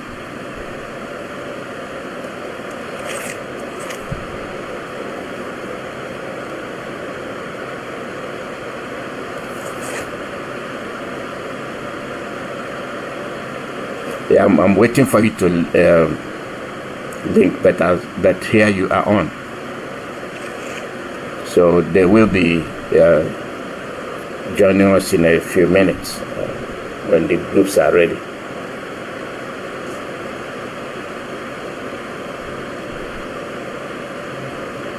So people, this is where we open up the hidden facts. There's no more anything Yorubas can say. There are a good number of them, but they're in the minority. What they have done to you, let's say, if their fathers and grandfathers did that, and then their present generation is doing the same, it is in their blood. They will not stop.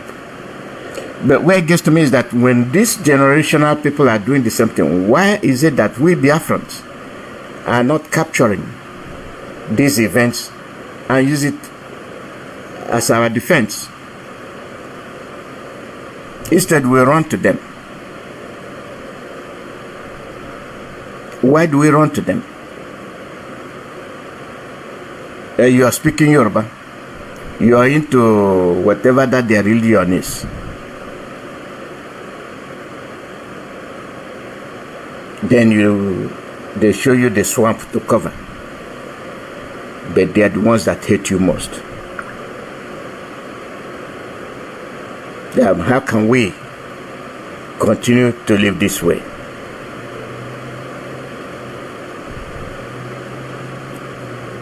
The painful thing there is that when you tell the truth, they say you hate. But see what they are writing in the newspapers.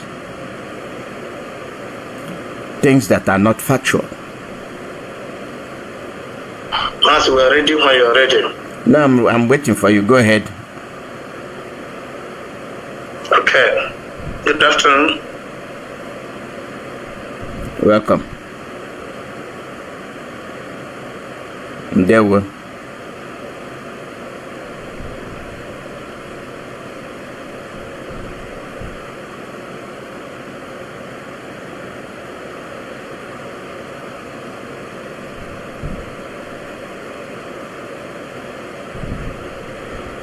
Seems like you have interruption.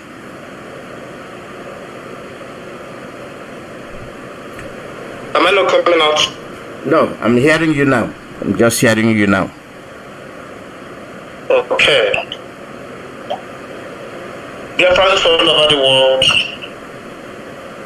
great children of Chukwuka Biafra, I want to welcome you to this special edition of Voice of Biafra from the Coastal Brethren. We have come that the world might know that there is a people called Mazi generation, a special people, a generation that does not take no for an answer, a generation ordained by Elohim to restore Biafra.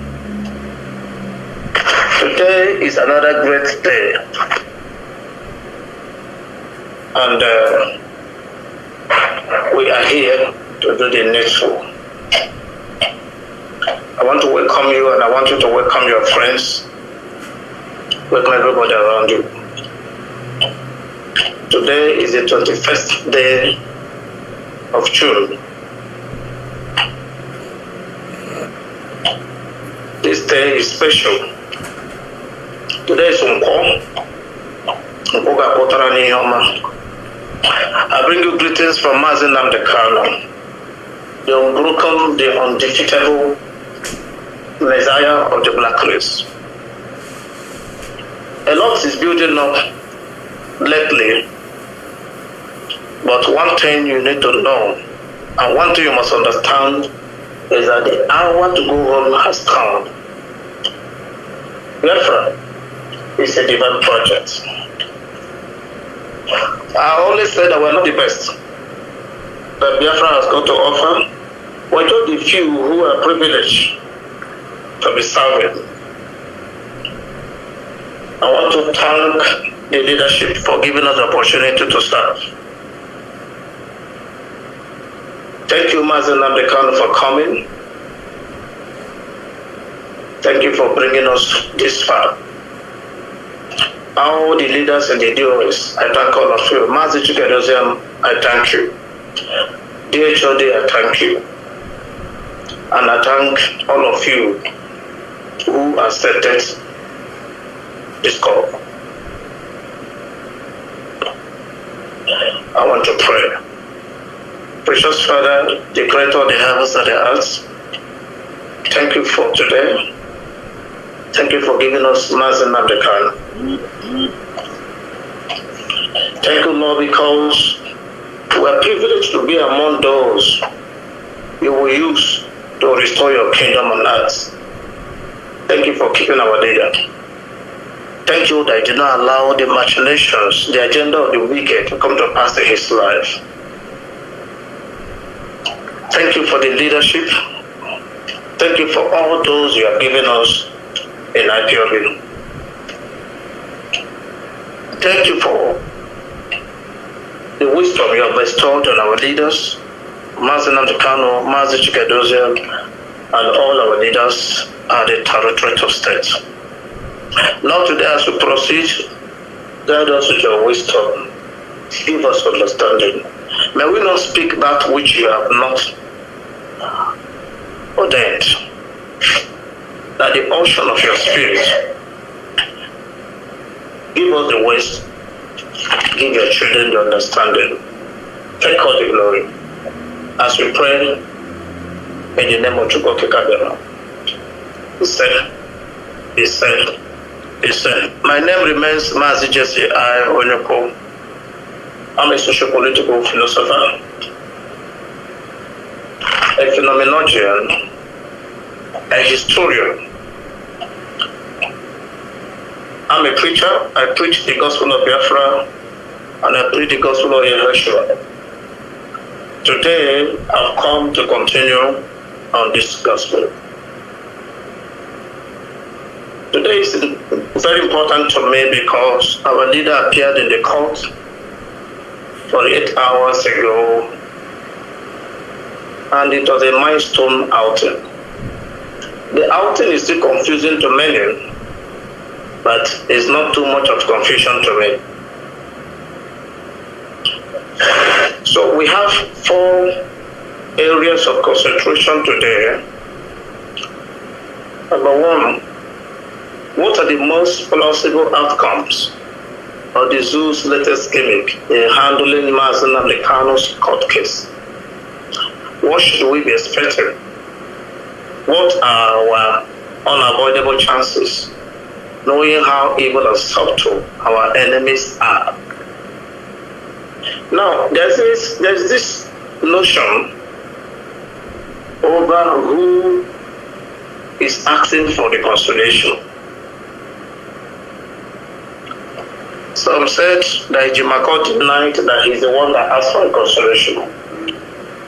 Some say it's the zoo that is indirectly asking for reconciliation. But one thing I want to put straight here is, who is asking for reconciliation is inconsequential. The most important thing is that there's a level playing field now. Somebody somewhere has realized he has not done well. We will reconcile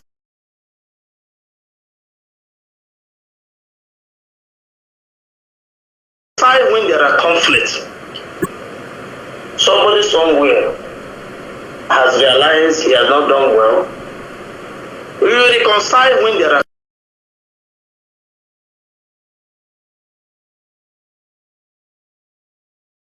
conflicts.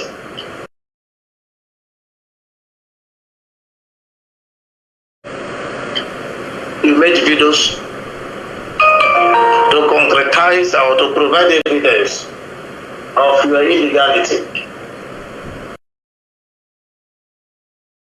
All the connivance, CIA that provided transport, British government that provided intelligence and ordered Kenya to do the dirty job, and all the so-called evil politicians on oath that paid for the dirty jobs. So every nonsense, everything you have done were actually necessary at a point. I want to tell you that the way to freedom is not a smooth journey. All of these were expected. They were anticipated. IPOB is not just an ordinary organization. We have learned from the experiences of others. Many of us who are privileged to undertake research, we have looked at how other nations became free. The tedious nature, everything put together. So Mazi Nnamdi Kanu was prepared for this journey. That is why you see him feel the way he feels now. He knew this would happen.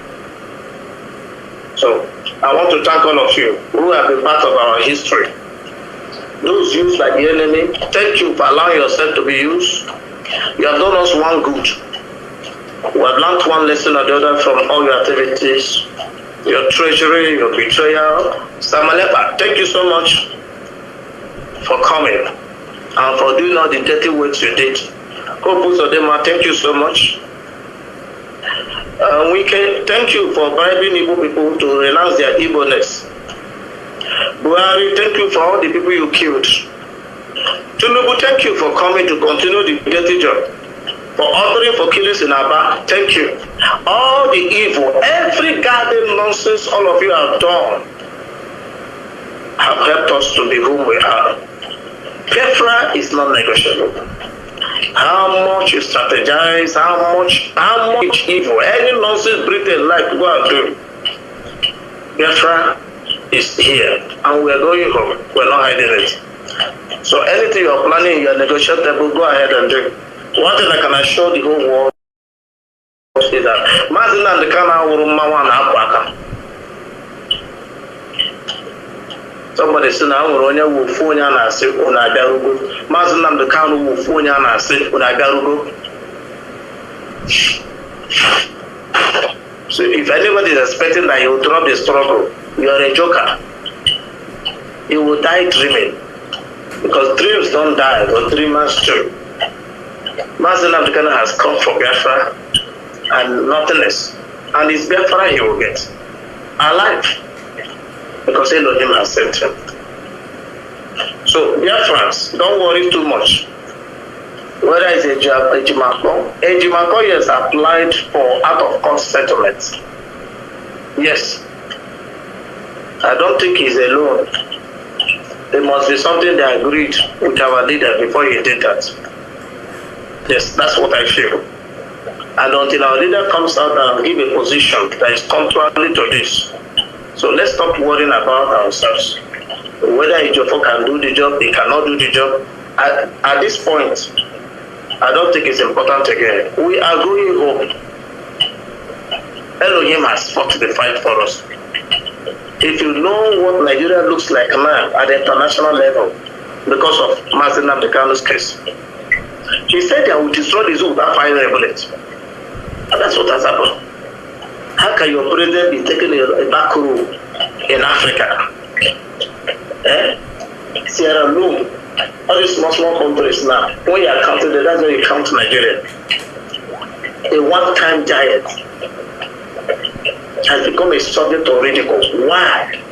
Because you are oppressing the children of Elohim. You kept down a messenger of Elohim. You put him in your gullah and you have been maltreating him. There is no way Elohim will not maltreat this demonic entity created by Britain. So today, all of you in the house, I want you to don't bother much about who made the request. Yes, I confirmed from the lawyers. Alozie applied for that. I don't think it's a no. Our leader must be the loyal. And our leader didn't just do that. It's not a sign of compromise. All those quota media, all those Zoom quota dating journalists, 2020 global journalists are writing rubbish. About to who? Somebody that you bow to them, not giving back to the person. Everybody get ready to go home. We are going home. That hour has come to go home. So nobody can hold us again. So what should we be expecting? And what we expect is that they will ask you to drop agitation. They've done it several. Right from Buhari, they sent what's his name? Kanu. Ojozo was sent to Kanu, offer him all you well. Become vice president, become deputy governor, become vice president. Trash. How much do you want? All you wells. Our leader wants nothing. All he wants is freedom of his people. There are many of us who don't want oil wells. There are many of us who don't want billions. We're not looking for oil contracts. All we want is for our people to be free. What are we expecting? We expect that they will bring their trash, drop agitation. It will not work. It has never worked before. It will never, even in a million years, it will work. So the more you continue to hold us down, the more you go down. The zoo has been going down since they held Mazi Nnamdi Kanu down. They have been going down. And their head will hit the ground soon if they don't release it. The disgrace waiting for this nation cannot be quantified if they don't release us now. When they said, let Biafra go, we refuse. Others joined. Let Biafra go, we refuse. The whole world has started asking for Biafra. And still people ordered for them to go and kill our people in Aba. The news everywhere. If you know how people look at Nigeria now, if you look at what people write about Nigeria, for outsiders, then you understand how much damage you've done yourself trying to hold us down.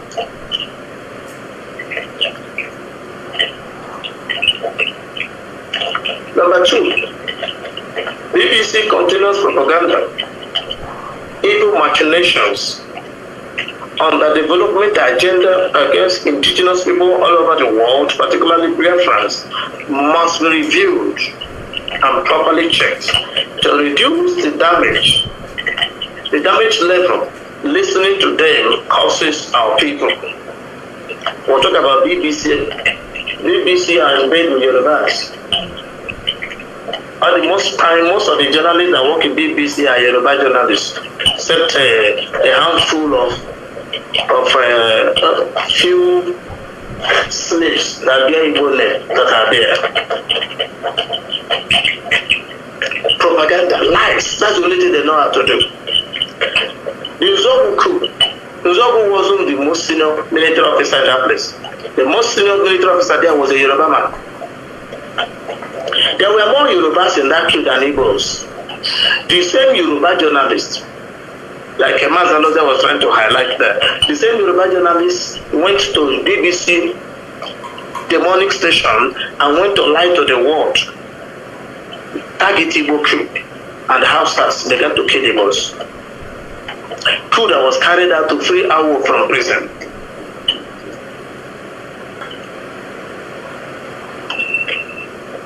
Biafrans need to choose what you listen to.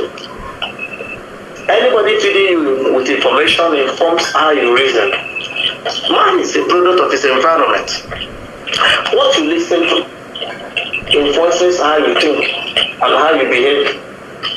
If everything you hear every day is that you're a slave, nobody will need to raise cane in front of you before you start bowing. So, Biafrans, you need to filter what you listen to. I think it's high time we stop listening to BBC. If you are a bona fide Biafran, stop listening to BBC. It's a demonic institution.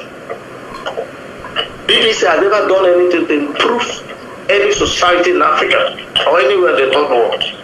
The only thing BBC knows how to do is to run a campaign against indigenous people.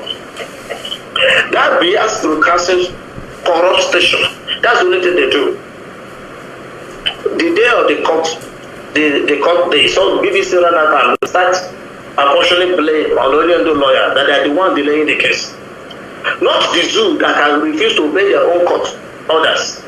DSS that have disobeyed every order given by the court concerning Onyendu. They didn't mention it. BBC never mentioned that Kanu was kidnapped in Kenya. You can't hear that from them.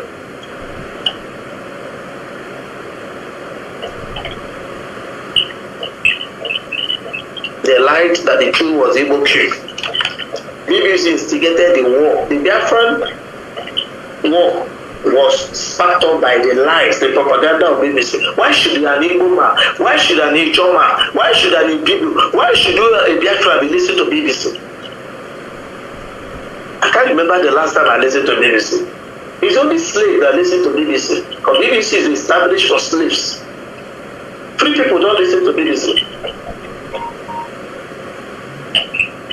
Since 1952, BBC established Hausa service. Why? To unite the Hausas, to give them a voice, to hold the zoo down. Hausa is just a pocket portion of the northern Nigeria. We have Hausas in only 2 or 3 states, only a small location. BBC established BBC Hausa so that to propagate that language in the north. That is why now in Benue man can speak Hausa. It's BBC that orchestrated that. Now, a Joku man can speak Hausa. BBC orchestrated that. And a Igala man can speak Hausa. Those in Medugri, Ken Bonen people can speak Hausa. Fulanis can speak Hausa. Jokum people can speak Hausa. Ibira people can speak Hausa. Because BBC helped to propagate the language so that they can use that to give them larger votes to hold our people down. It's just yesterday they established BBC because the fight with IPOB became too stiff that they couldn't help it. They had to establish Yoruba, BBC Yoruba, BBC.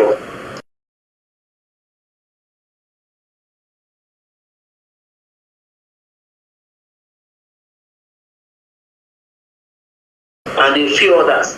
All the BBC, latest BBC established in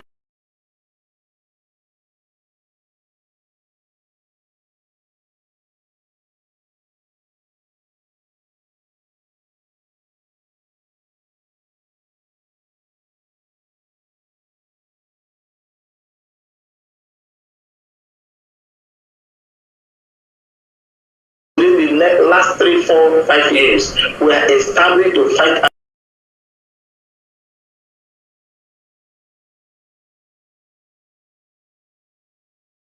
to stop the coming of Biafra, and they all failed.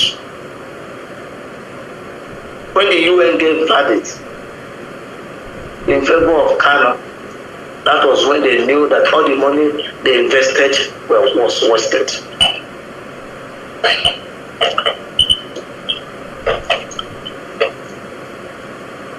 BBC is a brainwash baboons coordinator. That is what somebody called BBC. Brainwash baboons coordinator. If you're still listening to BBC, so you're a baboon, a low-class animal. Because free people don't listen to BBC. You can't hear the truth from BBC. The only thing you hear from BBC are lies, distortion of history.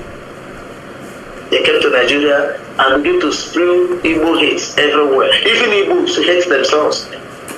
You see an Igbo man is talking against Igbo people. An Igbo man.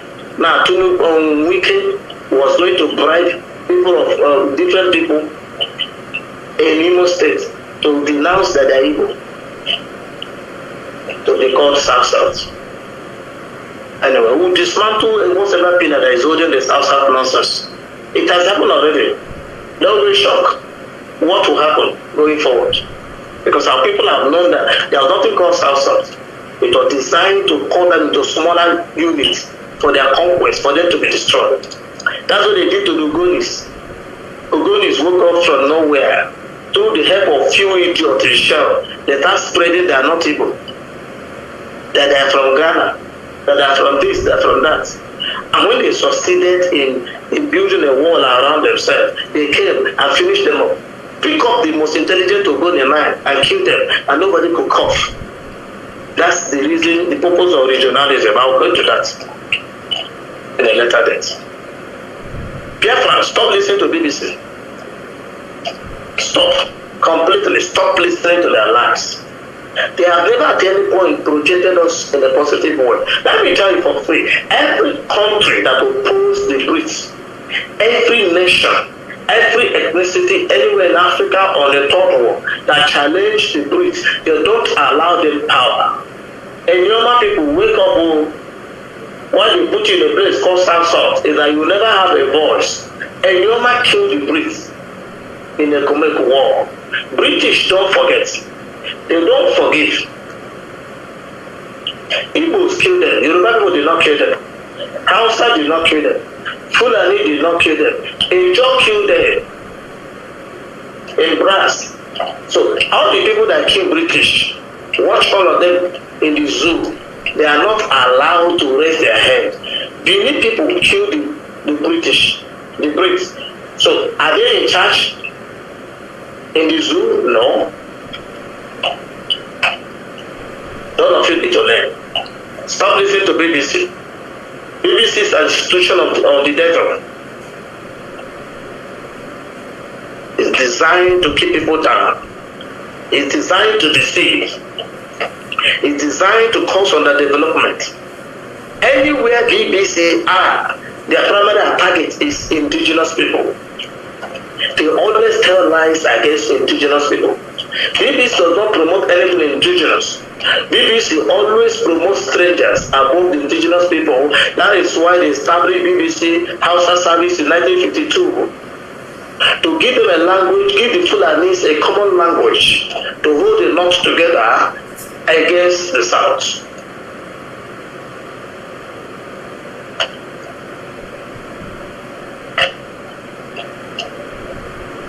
We must review the activities of BBC.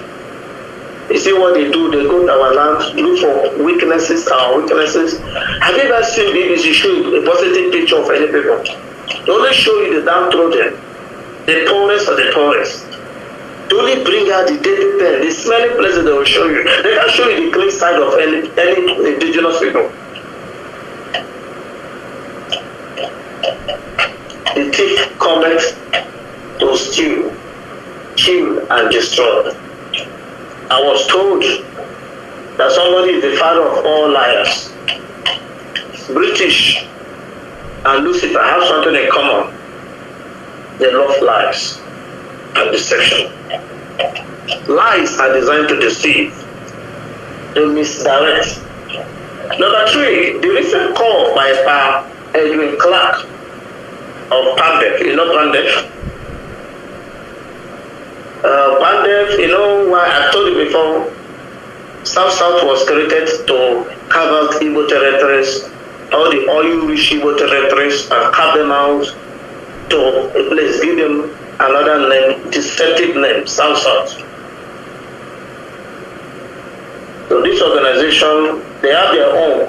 Pandef is the one for like Ohanese you have in Southeast, and like the one you have as well in the Southwest. Their leader, Edwin Clark, who have been used over the years against his people, but it's like their eyes have spoken now. Their eyes have opened and realized the gimmick of the British. Cut us into smaller pieces and subdue us. That's been the game. They divide and rule game. The man made a call, and they should release what they do. We have released a terrorist that killed military, destroyed villages. The leader of the Metiala is the fourth deadliest terrorist organization in the world by American rating. Their leader has been freed in the interest of peace. Abakiri, the international drug baron, according to FBI, has been freed. Sunday Bohu, a Yoruba agitator, has been freed. Omole Showere asked for revolution. He was charged for treason. Never been freed. We are holding Mazi who court has issued. None of these people have gotten any judgment from any court. Kano has gotten several court judgments. We are holding him. So, by Edwin Clark, may God bless you. Elohim will bless you. For this one you have done, you will not die a shameful death. You won't die the way those before you died. Those that betrayed their people. Those that served the interest of the colonialists. For saying this truth for the first time, your generation, your people, the so-called Niger Delta will not be swallowed by the Brits. Britain and Fulani will not destroy you. No wonder only you refuse to allow you people to die in the hand of the enemy. He has asked for the release of Mazi Nnamdi. Dr. Emmanuel Iwanyawo, I'm not your fan, and I will never ever be your fan. Everything on Hanese, I dislike them. Because you have a bunch of fools in that place. They have been cutting Igbo people up and down, share them everywhere, you don't talk. Igbo communities are in Cross River. Indigenous Igbo communities are in Akwa Ibom. You don't reach out to them. Igbo communities are in Bayelsa. You have better reach out to them. Igbo communities are in Kogi. You don't know them. You have nothing to do with them. More than 45% of River State are Igbo people. You have not reached out for them. You have nothing to do with them. Igbo people are in Delta State in their large numbers. In Edo State in their large numbers. You let them. You concentrate in the small place they told you that is south. That is southeast. To show how myopia they are. But suddenly, Iwanya went to see our leader. Iwanya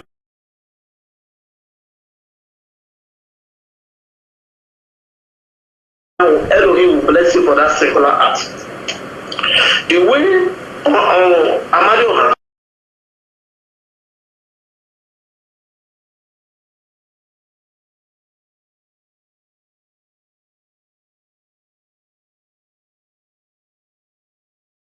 kill George Obioso for his foolishness.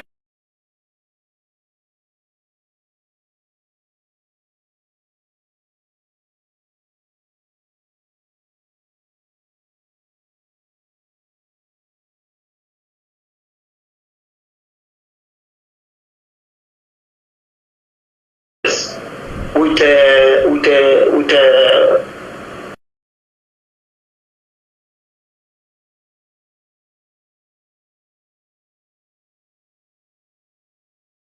Udolele Ilusu in Imo State.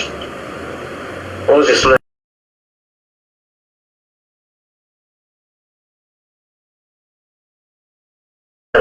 Rufus Odemma. He will not die a shameful death. If there's nothing else you have done in your life, for going to visit our leader, I respect and honor you for that. The man and the woman. Even though you came out and understood, misinterpreted our leader. Good and fine, you went there. Obviously, never found time to go and visit our leader. At least you are proving those that say that the Igbo leaders are complicit in onion dues incarceration. You are proving them wrong.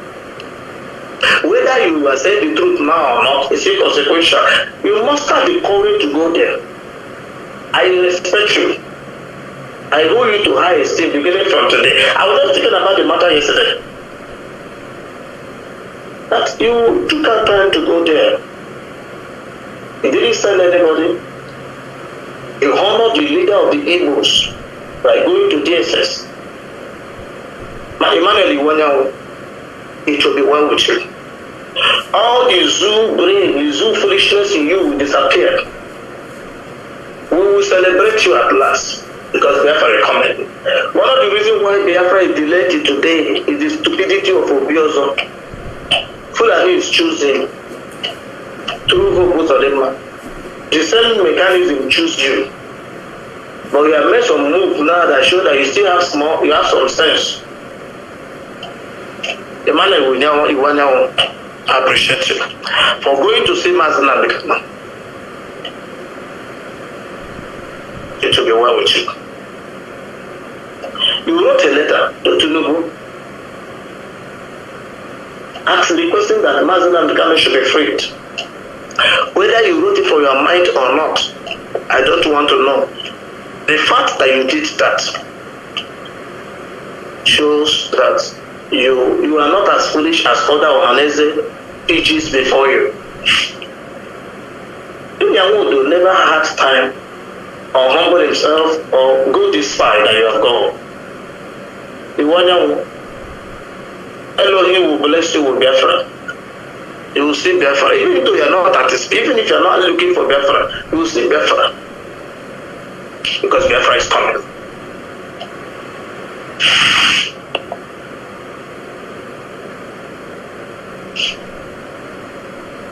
Finally, Sergeant Major Vitalis, the commander of the 144 Battalion, Forward Operation Base, stationed at Ungwa High School in Amba, committed suicide on the 15th of this month. We are told that he committed suicide. His death needs to be investigated. If he truly shot himself or somebody shot him. Because in the zoo, anything silly, anything foolish can happen.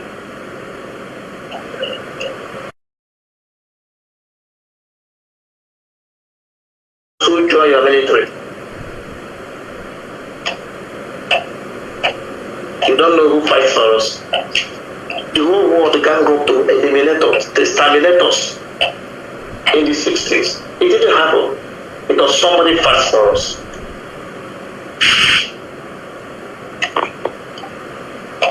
This young man shot himself, as we were told, as alleged. So shortly after the zoo did the nonsense they did on the 30th, on the Remembrance Day, they ordered him to go and do as usual. What they asked him to do is what others did in Imo State. That's what his colleague did in Imo State. His colleague had done that in other states. So it wasn't something new that they brought all the terrorists from the Sahel to Igbo land. So every time they want to do one dirty evil like this, they appoint one gullible Igbo man that want to join their killer squad to lead the operation. Burn villages, burn houses, kill anything on sight, shoot. He did it in Alozie severally. He done it in different part of Imo State or Sumo, name it. That's what they asked him to do that day. He has conscience, he refused. He jumped the fence, wanted to hide. They ordered for his arrest. Somehow, we don't know how the story went. We were told that he resurfaced. And he was told to surrender. So the storyline is that he shot himself. But there are some opinions in some quarters that one of those terrorists in zoo military uniform shot him there. And they claim that he shot himself. So any which way, if it is true you shot yourself, whose hero are you? Would you call him Biafra hero now? because he was handling the zoo, and they were shouting saying, "Don't join the zoo army. Zoo army is Islamic army. It's the only army in the world in a non-Islamic country where the terrorists have taken over the military everywhere, whether Air Force, Navy, immigration, police, civil defense, that the terrorists fall everywhere. And you claim that Nigeria is a secular state, going by your so-called constitution. So this young man, while he's shouting out the air, stop going. How many of them have wasted the Sambisa forest? All the Igbos that joined the military, they pack all of them to Sambisa forest, set them up, give the terrorists weapons to kill them. In one of the occasions, said the Air Force dropped bomb on them. That's why they were wasting them, killing them. Those they want to use here, once they want to go and kill our people, they bring one or two that they will front. You see the day they wanted to kill, it's only the Igbos they put on duty that day. Now normally in those checkpoints, it's their people, it's Yoruba and Fulani Hausas. All the terrorists from the Sahel are the ones they are extorting money. The day they want to kill somebody, to set IPOB up or to set their friends up, they put Igbo Christians and one Hausa Christian. You see the way they roll? The old Eastern region. I remember when I grew up, I was in primary school. I grew up to meet the very old Almanac calendar in my father's house that describes the Ughelli province under the Eastern region. It's unfortunate that majority of people who have been bereaved of their history do not know that Ughelli, the whole of the Delta area, the Warri area, Agbaro, Isoko, all these areas were part of the old Eastern region, and that is where I come from. And that is the region I am representing in this great struggle, this great movement called the IPOB, the greatest family in the world. So, today, Oganel everywhere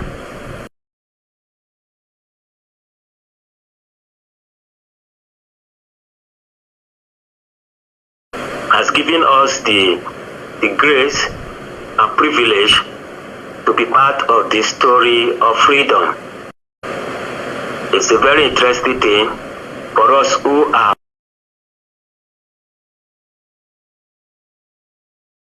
from the riverine area, the Robo, the Izon, the Shakiri, the Kalabari, the Bibio. It's a great privilege for us to be part of the story of our freedom. It's a great privilege, and we have the opportunity to be part and parcel of the designer, the model design of Biafra land.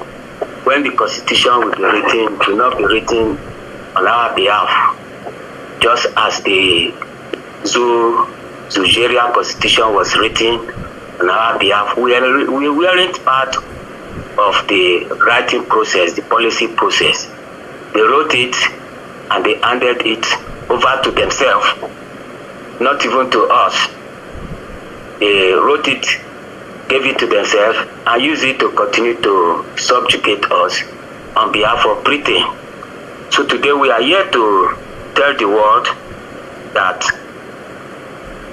our freedom is more important than the survival of Britain.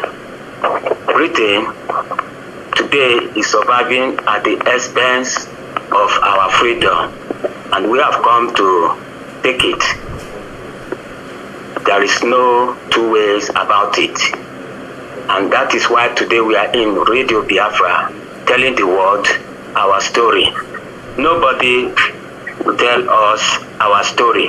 And that takes me to point number 2 of the subject that we have here today.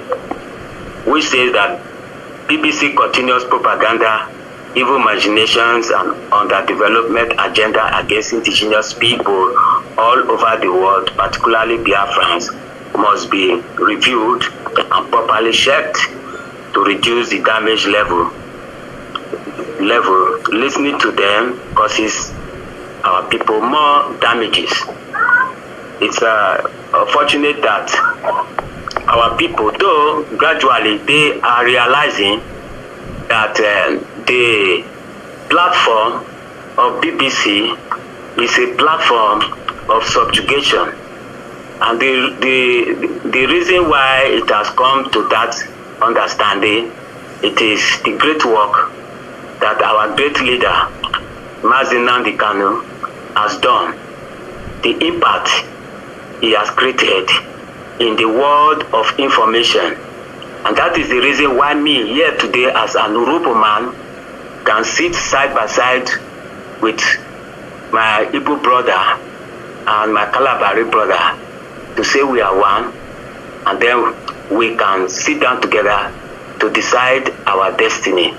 We can recall the old stories our fathers told us, our grandparents told us, our great-great-grandparents told us, which the British, in their way of deception, come to try to tell us that they are folklore, they are minds, while the ones they come and the lies they come to tell us is the truth. It is a dance of shame on their part.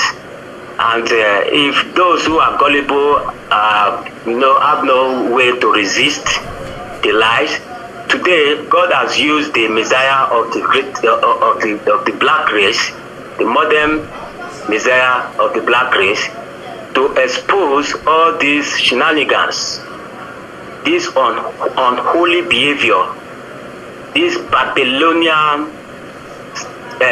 antics, whims, and caprices. We have come to know the dance of shame, and we are not willing to be part of that dance any longer. And IPOB, Radio Biafra, we continue to expose the lies of BBC. Today, I must tell you that Radio Biafra, to a large extent, is replacing BBC to a large extent. And that is why you could see the changes we are seeing today in the behavior of the indigenous people of Biafra in the coastal region. Some years back, it's very hard for you to see an Urobo man sitting with an Igbo man talking about freedom. That was years past.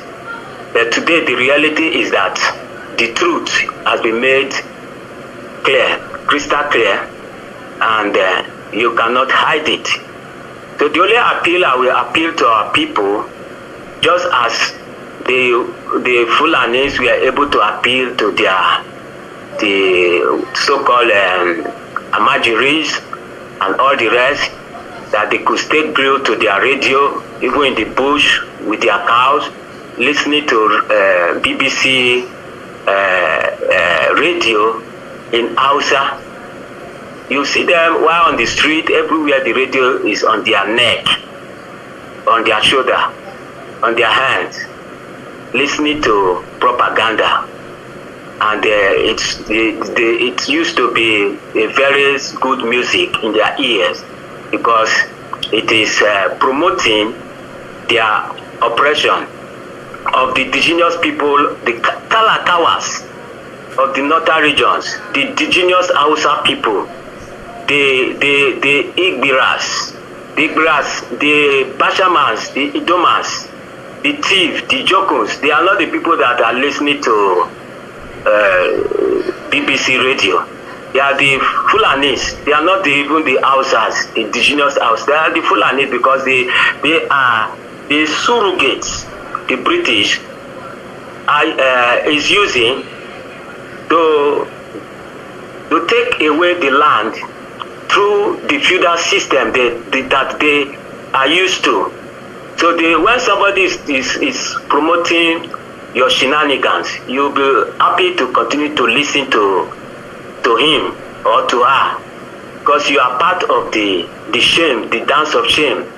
So they always enjoy listening to the radio. But I've never seen an Ibra man or Igala man or TV or Bashaman man listening to BBC passionately the way the Fulani man will listen to BBC, because they are the victims. But unfortunately, they have no option. They have no alternative to communication.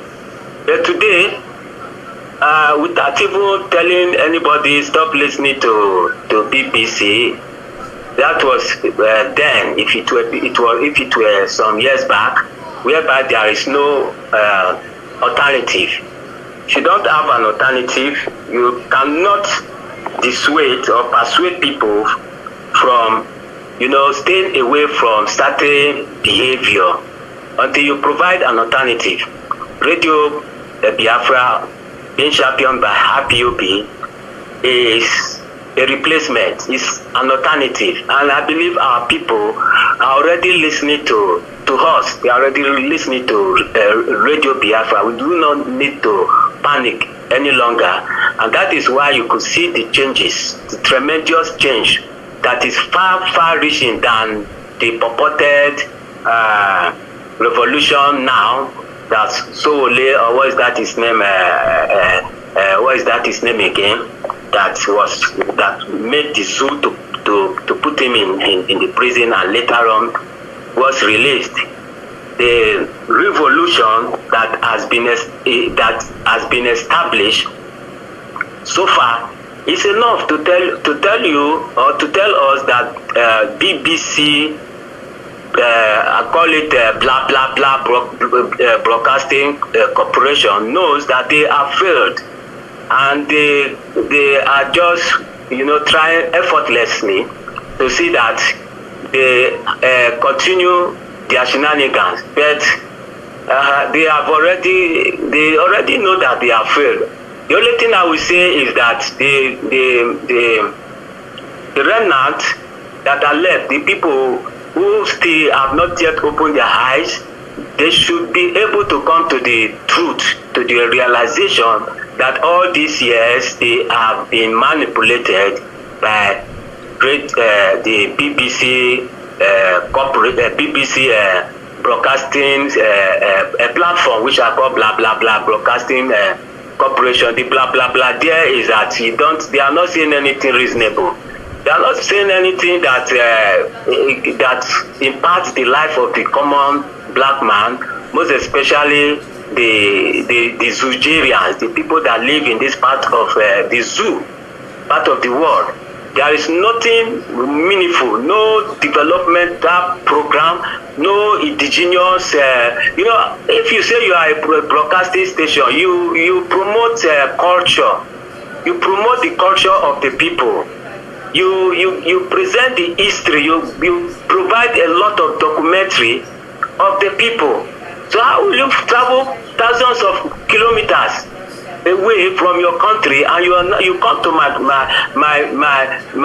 environment and begin to be the one to tell me my history, to educate me? That sounds too ridiculous. And today we are not part of this ridiculous set of people who will continue to listen to you guys. And we are telling our brothers to stop listening to BBC. I think we should start creating placards. We should start creating jingles. So, in fact, we have outnumbered them in terms of manpower. We have outnumbered BBC. Do your research, do your statistics, do your sensor. We have outnumbered them, and people are listening to us. Most of us who are here as broadcaster on this platform, you can tell the number of followers you have in your Facebook, your social media handle, in your X, formerly known as Twitter, the kind of massive followers that each of us have, and we are in great numbers. How many of the white people have this kind of followership or this kind of violent, approach to dissemination of information? They can no longer withstand us. That is the truth. So we should begin to raise a kind of a strong campaign against the operation of BBC. They should be sent out of market. In fact, they are not even in market because they are just the money they steal from us. They steal from us. That's what they are using to fund the BBC. So let it be that the efforts, if else they are not spending their money, it's our money they are spending. Let us make it that even after they have used our money wastefully, let them end up wasting their time in the air. And then when they are talking, just like when I was growing up, as a barrack boy, I grew up with this pidgin atmosphere. Those days when NTA will be broadcasting, and then my father will sit in the parlor and will be listening to news. Then my elder sister will come. I said, I beg let daddy remove this station. They are just doing we don't even understand what they are saying because we are not used to the language. So that is what BBC is doing now. That's why I call it blah blah broadcasting corporation. So they will remain and they will no longer make a headway. They should not be telling us, pointing the underdevelopment which they created themselves. It is too ridiculous. Underdevelopment that you created, you are now promoting it to the world that this region is underdeveloped, so that you will see more reason to operate your lies, to operate your deceit, maybe the crumb here and there that you want to come and to give to the people who are. Mazi, first for youth to go to Lagos. That's the whole agenda. Promoting that underdevelopment is to tell the youth why they should go apply their trades in Lagos. That's all. Do you know that the boundary between Abia and Rivers State, for many years, the route was unmotorable. No vehicle passes there. Why did they allow it that way? So that people from Rivers State cannot go to Aba to go and buy goods. Let them be going to Lagos. Then the route from Rivers to Lagos was smooth. People shouldn't go. The whole agenda is to cycle Igbo land, make it harsh economically, make it ungovernable, make it anything evil, anything bad, bring insecurity. So that's one of the reasons. That's why BBC is promoting bring one tout, one illiterate, one stark illiterate that is selling alcohol or gogoro to come and say that because of insecurity relocate to Lagos. So every other person should relocate to Lagos. If you see the massive influx now, the youth in Enugu are running to Lagos. Why? Fulani is killing. The whole of Iweze, the whole of Uzuwane, Fulani is killing every day. Uba does nothing because it's a Fulani street. So they're killing, all the youth are running to Lagos. Everybody go to Lagos, abandon your place. Say tomorrow Fulani will overrun the place. That's what they did in Israel. That's what they want to do to our land, which is dead on arrival. Continue. Really dead on arrival because of Radio Biafra. The void that has been created in these many years has been filled, and that is one of the things that Edwin Clark was telling Tinubu few hours ago. I think I would like to go straight to that point. I think that is number 3. I've just discussed number 2. Number 3 says the recent call by Edwin Clark of Pendef to Tinubu to release our innocent leader MLK is a testimony to the overwhelming success story of this, who is a Biafra program on radio every Friday. Now you agree with what I am submitting, that IPOB radio is making a great slide to counter every move of BBC, the market of cheap propaganda. They should be ashamed of themselves. the people, the so-called people that you see that they call them that they are black man, they are black monkey, they are foolish, they don't have reasoning, they are underdeveloped. They are the people that are giving you sleepless nights. So a void that has been created ever since is no longer existing. And that takes me to what Edwin Clark told Tinubu. Let me quote what he said in his letter. Just a second. I quote.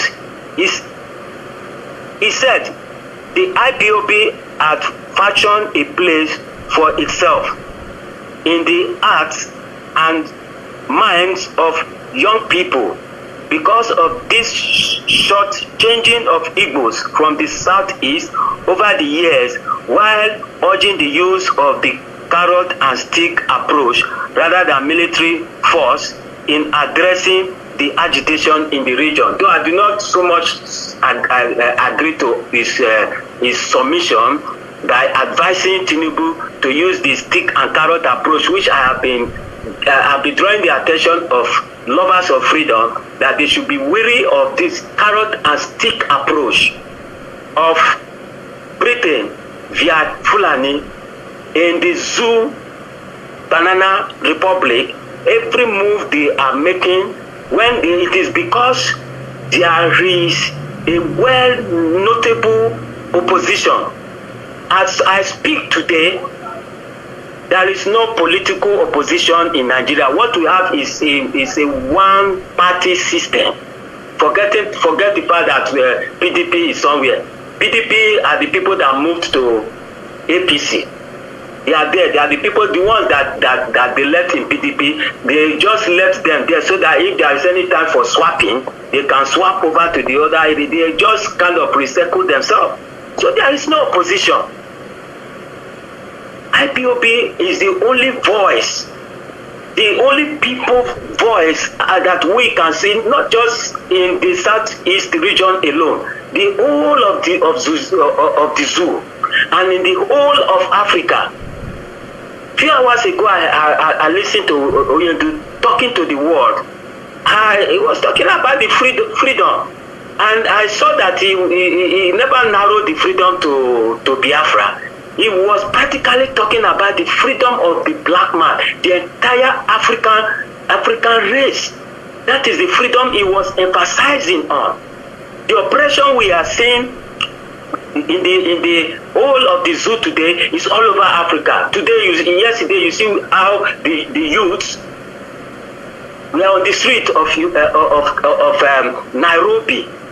Why? Because of oppression, political oppression, corruption.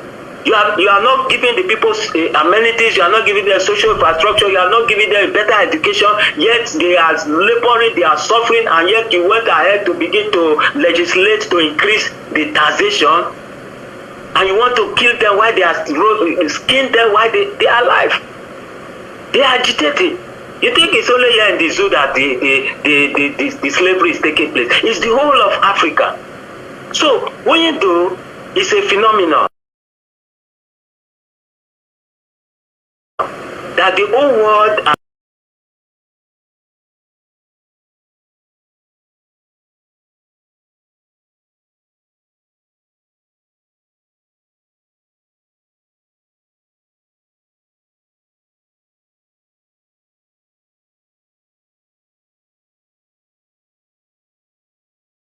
aren't you supposed to, by now, you're not supposed to know who you are, you discover yourself. Who am I? Say you're Iyke. Where did Iyke emanate from? Why won't you wake up and say, hey, we have made mistake, my parents made mistake. No, this narrative is wrong. This is who we are. One young man woke up from Uniport. I think he read history. He grew up with the lies that they are not able, that they Iyke, they came from Benin. He read the few things he read in history. Look at the few things. These things are not making up. We can't possibly come from Benin. What do we have in common with Benin? Zero. Our language is there alive? Zero. The guy went back. He went for it was recorded. Somebody sent me the voice note. That was in the days of Jojo Iyke. Radio Biafra in the days of Jojo Iyke. That's why I listened to that thing. Somebody sent. So the young man was asking the Obako Ikwere, some a group of Ikwere elders to Obako, which is a gathering of, Ikwere. It's an Igbo word, Igbo coinage, or preachers, what they call it. He said, you say you are from Benin? Say yes. Why do you answer Eze? Why is your king answering Eze? Not Oba. At least if he is from his story, how that Oba was stolen from Ife because of Romeo. As if you are not called Oba, you should be bearing Ogiso. So why are you bearing Eze? They talk one rubbish. He told them that if these elders are deceiving the next generation, how do you wake up and start lying to us? Fat on ground does not match. They are telling me that right the two left legs are left and right. At what age? You know, to these lies are not making up now. They are sending me to school. Now I can reason right. It can't be. You cannot come from Benin anywhere. You are bearing you are Wanko, you are Wokoma, you are Wori, you are Koko, you are Chinedu, Chibike. You are speaking Igbo. You call Oha. You are telling me I'm from Benin. Are you normal? So the young man was angry with the elders. What kind of elders are you people? How much did they give you people that you come out and start lying to next generation? You want to waste us. For we to live our life not knowing who we are. You want us to live in distinction all our life. J.P. Clark has realized certain things that people before him didn't realize. J.P. Christ have now known that he is Igbo man, that he is an Easterner. These people are lying to divide them to continue stealing the oil in their land. Somebody called me from a village where Nigeria is extracting gas in Biafra state. He said that Shell came to their village, do can cry. If you get land at so location, come to the forest tomorrow by 3 p.m. If you get land, Shell went to all the villages around that area, make the town cry. He said that day his family sent him to represent the family. He went to that place, met Shell officials, with few government officials, because they always collaborate with the government, with the zoo government. Do you notice that Shell is selling us certain things? They want to run. They know the evil they have done. They know the havoc they have done. Their latest template is tell the zoo, go and divide them all, create more regions, so that tomorrow we can hold you, south, you can swallow, you have already swallowed you. Evil will bring you out of our mouth. Go and create more regions. Make the Igbos know that they have nothing to do with you. Go and legalize it, because legally what we have constitutionally in Nigeria, by regionalism, is 3 regions. That's not sufficient. That's the legislative constitution of 1954. That's what legalized regionalism. Much later they create Midwest. Then that one too had a legal coloration. No other place had legal coloration. The South is illegal because it doesn't have constitutional backing. There's no constitutional conference that discuss South. So if you're bearing South, you're a fool. Because you are being fooled by the Nigerian British government to steal your resources. They know that you are weaker when they reduce you to smaller numbers. You can easily be conquered, easily cajoled. Look at what Shell did in Ogoniland. Shell spent $15 million to complete that assignment that led to the extermination, killing of all the intelligent people in Ogoniland. 9. Shell sponsored that crisis that gave Abacha the legal bucket to waste those people. The same way Tinubu sent people to Aba in this first flagship now, kill Igbo soldiers. They don't get sense. If they get sense, they will not kill Igbo. They will carry some of those imported Fulani, kill for them, but they don't get. They even love their own. They didn't bring their own. Hausas have started saying the truth. Bring one northern Christian out there and kill them. And come around and say it's IPOB. But you would not know that it's a lie. Have you checked social media? I belong to a lot of international organizations. Come and see people's comment, what people are saying. That what kind of dumb, these people are they dumb? Do they think everybody is as foolish, as gullible as they are? That the people stay in their house to mourn their dead. You went there and killed their own people in your military. You went there and wasted. Wake up the next day and attack innocent people that were in their house, mourning their great grandfathers, and call them killers. No investigation, no evidence. After tagging them, you now start going, you didn't go and look for the killers and arrest them. No evidence, no story that any of the suspects was arrested. You say you have intelligence. No single one was arrested. Nobody was brought to no confessional statement. Nobody came to indict someone and say, it's so and so that joined us. We did it together. We just woke up, we started going from house to house, adopting people, packing people, raping women, disappearing people, killing people, torturing people. Big 64-year-old woman from her sleep, 3 a.m. Where is that done in the world?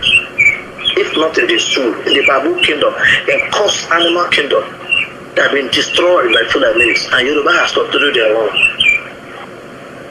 Yoruba and Fulani, they only have something in common. Tinubu once said that they are friends with Fulanis. Yes, it's true. He also lied. It's your man. You are an enemy to Britain. You are a stranger in Nigeria. Nigeria doesn't belong to you. They know you are an Igbo man. They can keep lying to you. They are not Igbo. You are Igbo. They are not Igbo. You are Igbo. So that Igbos, they will give the impression that we are landlocked. They will see your time. Even if Biafra come and Igbo territory say you are not Igbo, we won't talk. When the time comes, you will know where you are. We'll chase you out of that place.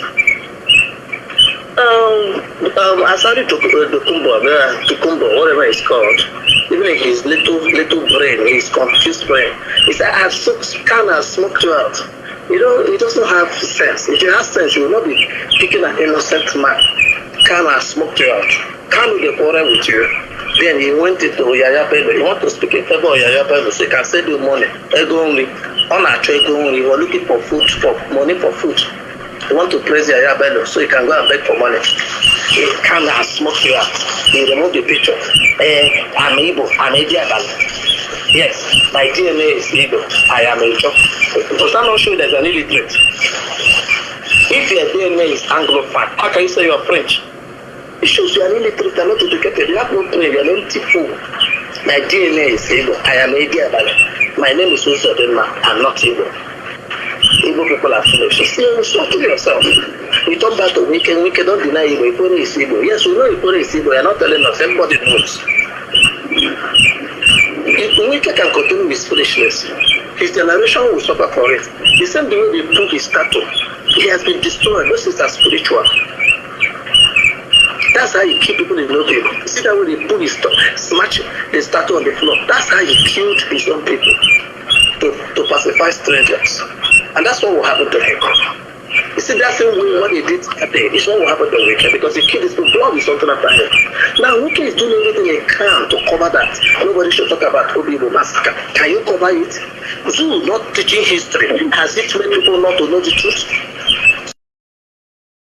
So, my dear, there's so much to be talked about. Let me allow you to round up so that Elekimo can take a spot. They will round up. If Elekimo is not ready, then just conclude so that I will give a closer remark and then we'll allow myself to say what.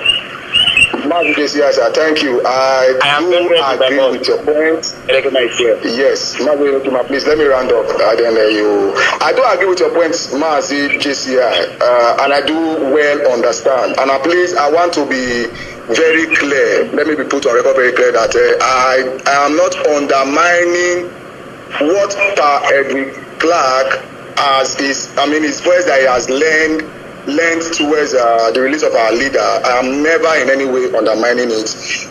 Where I am heading to is to use it to challenge other voices in the east, in the eastern region, in Biafra land, to speak to what is going on. I know, for example, Oba Latope, he said, if a personality of the Oba of Benin, for example, I'm also enjoining them to speak up, because injustice in anywhere does not. It's injustice to all.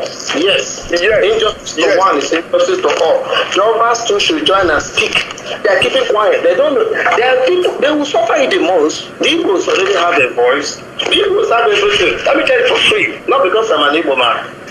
The Igbos have everything. The Igbo is the only tribe that can survive without any support from anybody. After the war, no support. Do you know that the North cannot do without contract?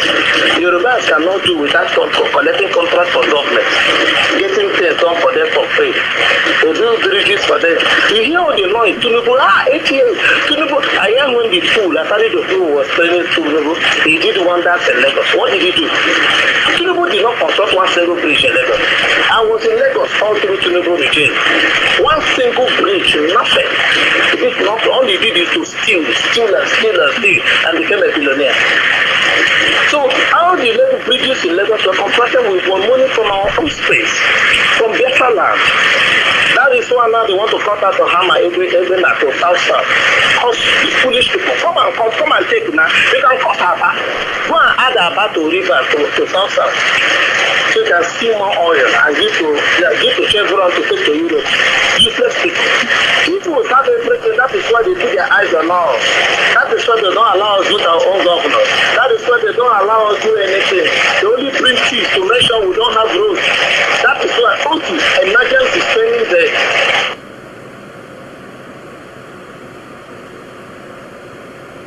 Mazi just say, are you there, sir?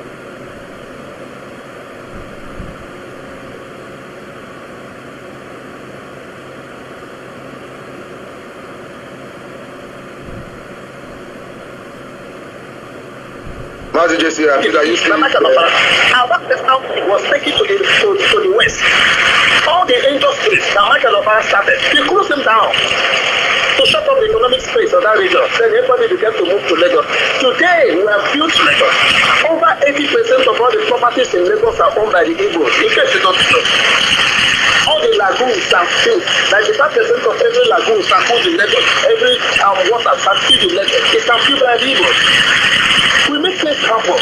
We don't get that into Switzerland. We can survive anywhere. We're the only people that do not need government to live. We're the only people that can live with little or nothing. I want to change foreign policy during the war to make sure that all the money in the hands of the people become useless. Did we die? The answer is no. Mazi, you can walk up today. Mazi, I hope that you do understand where I am going, where I'm coming from and where I'm heading to. So please, Biafrans and lovers of freedom are there. This is the issues that we are talking about. And I want to use this opportunity, like I earlier stated, to speak to the very revered Oba of Benin, Omonobanedo Ukwa.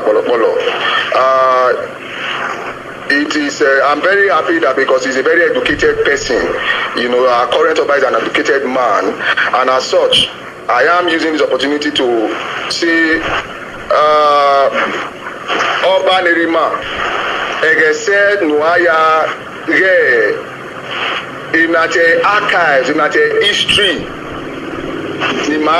we were to do as a Manovi. Tell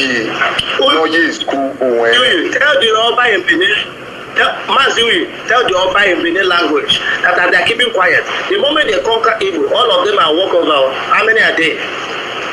The fight is all of us. So tell the Oba that in case he has forgotten, the Oba the Oba say, tell Oba because these people, once they begin chop bribe, like all the Obas in Yoruba land, Tinubu was placed them on salary. They couldn't speak up. Tell the Oba. Once they finish with evil, all of them are gone. Less than a day, they waste all of you. Fulani, before now, you don't see what Fulani do in Benin.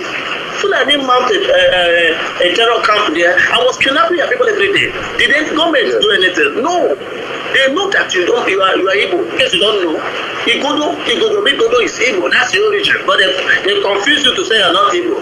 Give you the fake lie that you're older than the evil race. But if you of you the educated, you will know that the empire is older than Benin Empire. Yes.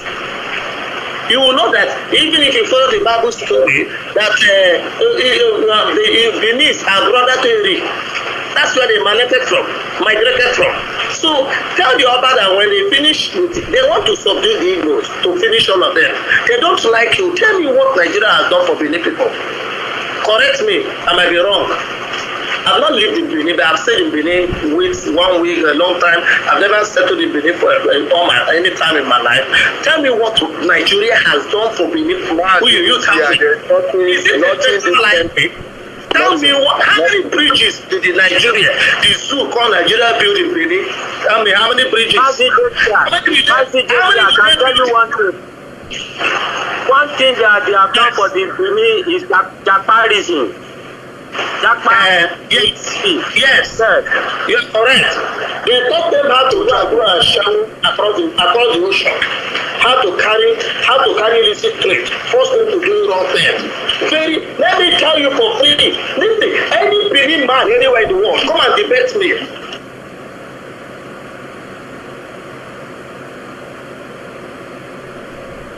Mazi JCI, you are right. And I did touch. Mazi JCI, are you still there? Please come in. It's raining heavily where he is, and the network is cutting him off. So anytime you notice breach, you can go on. Okay, I'm glad that I did hit this point of giving people. Yes, you are coming out, Mama. I said that if anybody can prove me wrong that Benin are not evil, I will stop coming on air to talk about Biafra. The spirit in Benin man, show me a Yoruba man that reason and behave that way. How many Yoruba people see ocean and enter weekend and spend 9 days on top of water to get to Europe? Yorubas cannot die here. It's only you in Benin, and that's the evil spirit in there. But that's who they are. They are daring. They can survive under any condition. They don't believe in possibility. That is the evil DNA, the evil blood that runs in them. And today somebody wakes up and tell you trash. I am from Iyke. Junks, people that don't know their history. Or the man, it is so true, the man that ran away, that was banished from the palace, that was established, that became king in Iyke. If he had become the Ogiso of Igodo, he would have become the 39th Ogiso. And you are not saying that some people are from your place. Listen to the trash. The one that founded your empire was the one that and return back. They say 2 heads cannot stay in one place. You move up, establish another kingdom. And today you are coming to lie, talk trash, how they come from your end. And you believe people are rejoicing. They are telling lies, promoting them in a false way. The Benis are Igbos. You are Eastern region. And they are cutting you in pieces, they will swallow you. Also, though, we are not making anybody. If not for the magnanimity of Mazi Nnamdi, what would have kept us in the zoo till now? Before Buhari died, they had given us made an offer. We would have gone. We'll go back and take over all the Igbo states, all the Igbo territories. We know all the Igbo speaking people. It's not hidden. Our boundaries are clearly cut out. From a bank in Edo State, if you go to the middle of the day, not Igbo, we're not bringing it to Igbo. All the car people, all the Kwan people, they are Igbos. We know where our boundary starts. It's clearly cut out. So, many people, you better wake up because they will swallow you. The zoo will swallow all of you. We were gone. Their parents already gone. They know. Go outside there. They are telling what's it called, Commonwealth to suspend Nigeria for holding Mazi Nnamdi illegally. Everywhere in the world, the zoo is really put everything on how they treat their tribes, how they treat people, what they do to Mazi Nnamdi. How much are they stealing? What would he do with all this money? What is Tinubu doing with presidency that he goes to a small place, a little place as South Africa? And we used to meet yesterday, and he was kept at the back room, not even a week. What kind of what do you call that? Mazi. Yes, Mazi, thank you very much. Are you ready?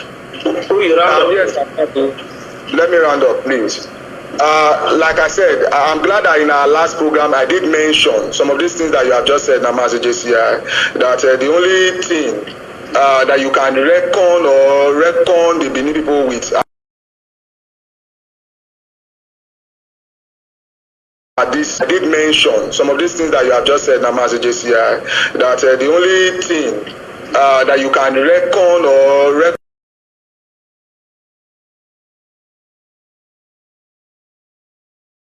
the Benin people with this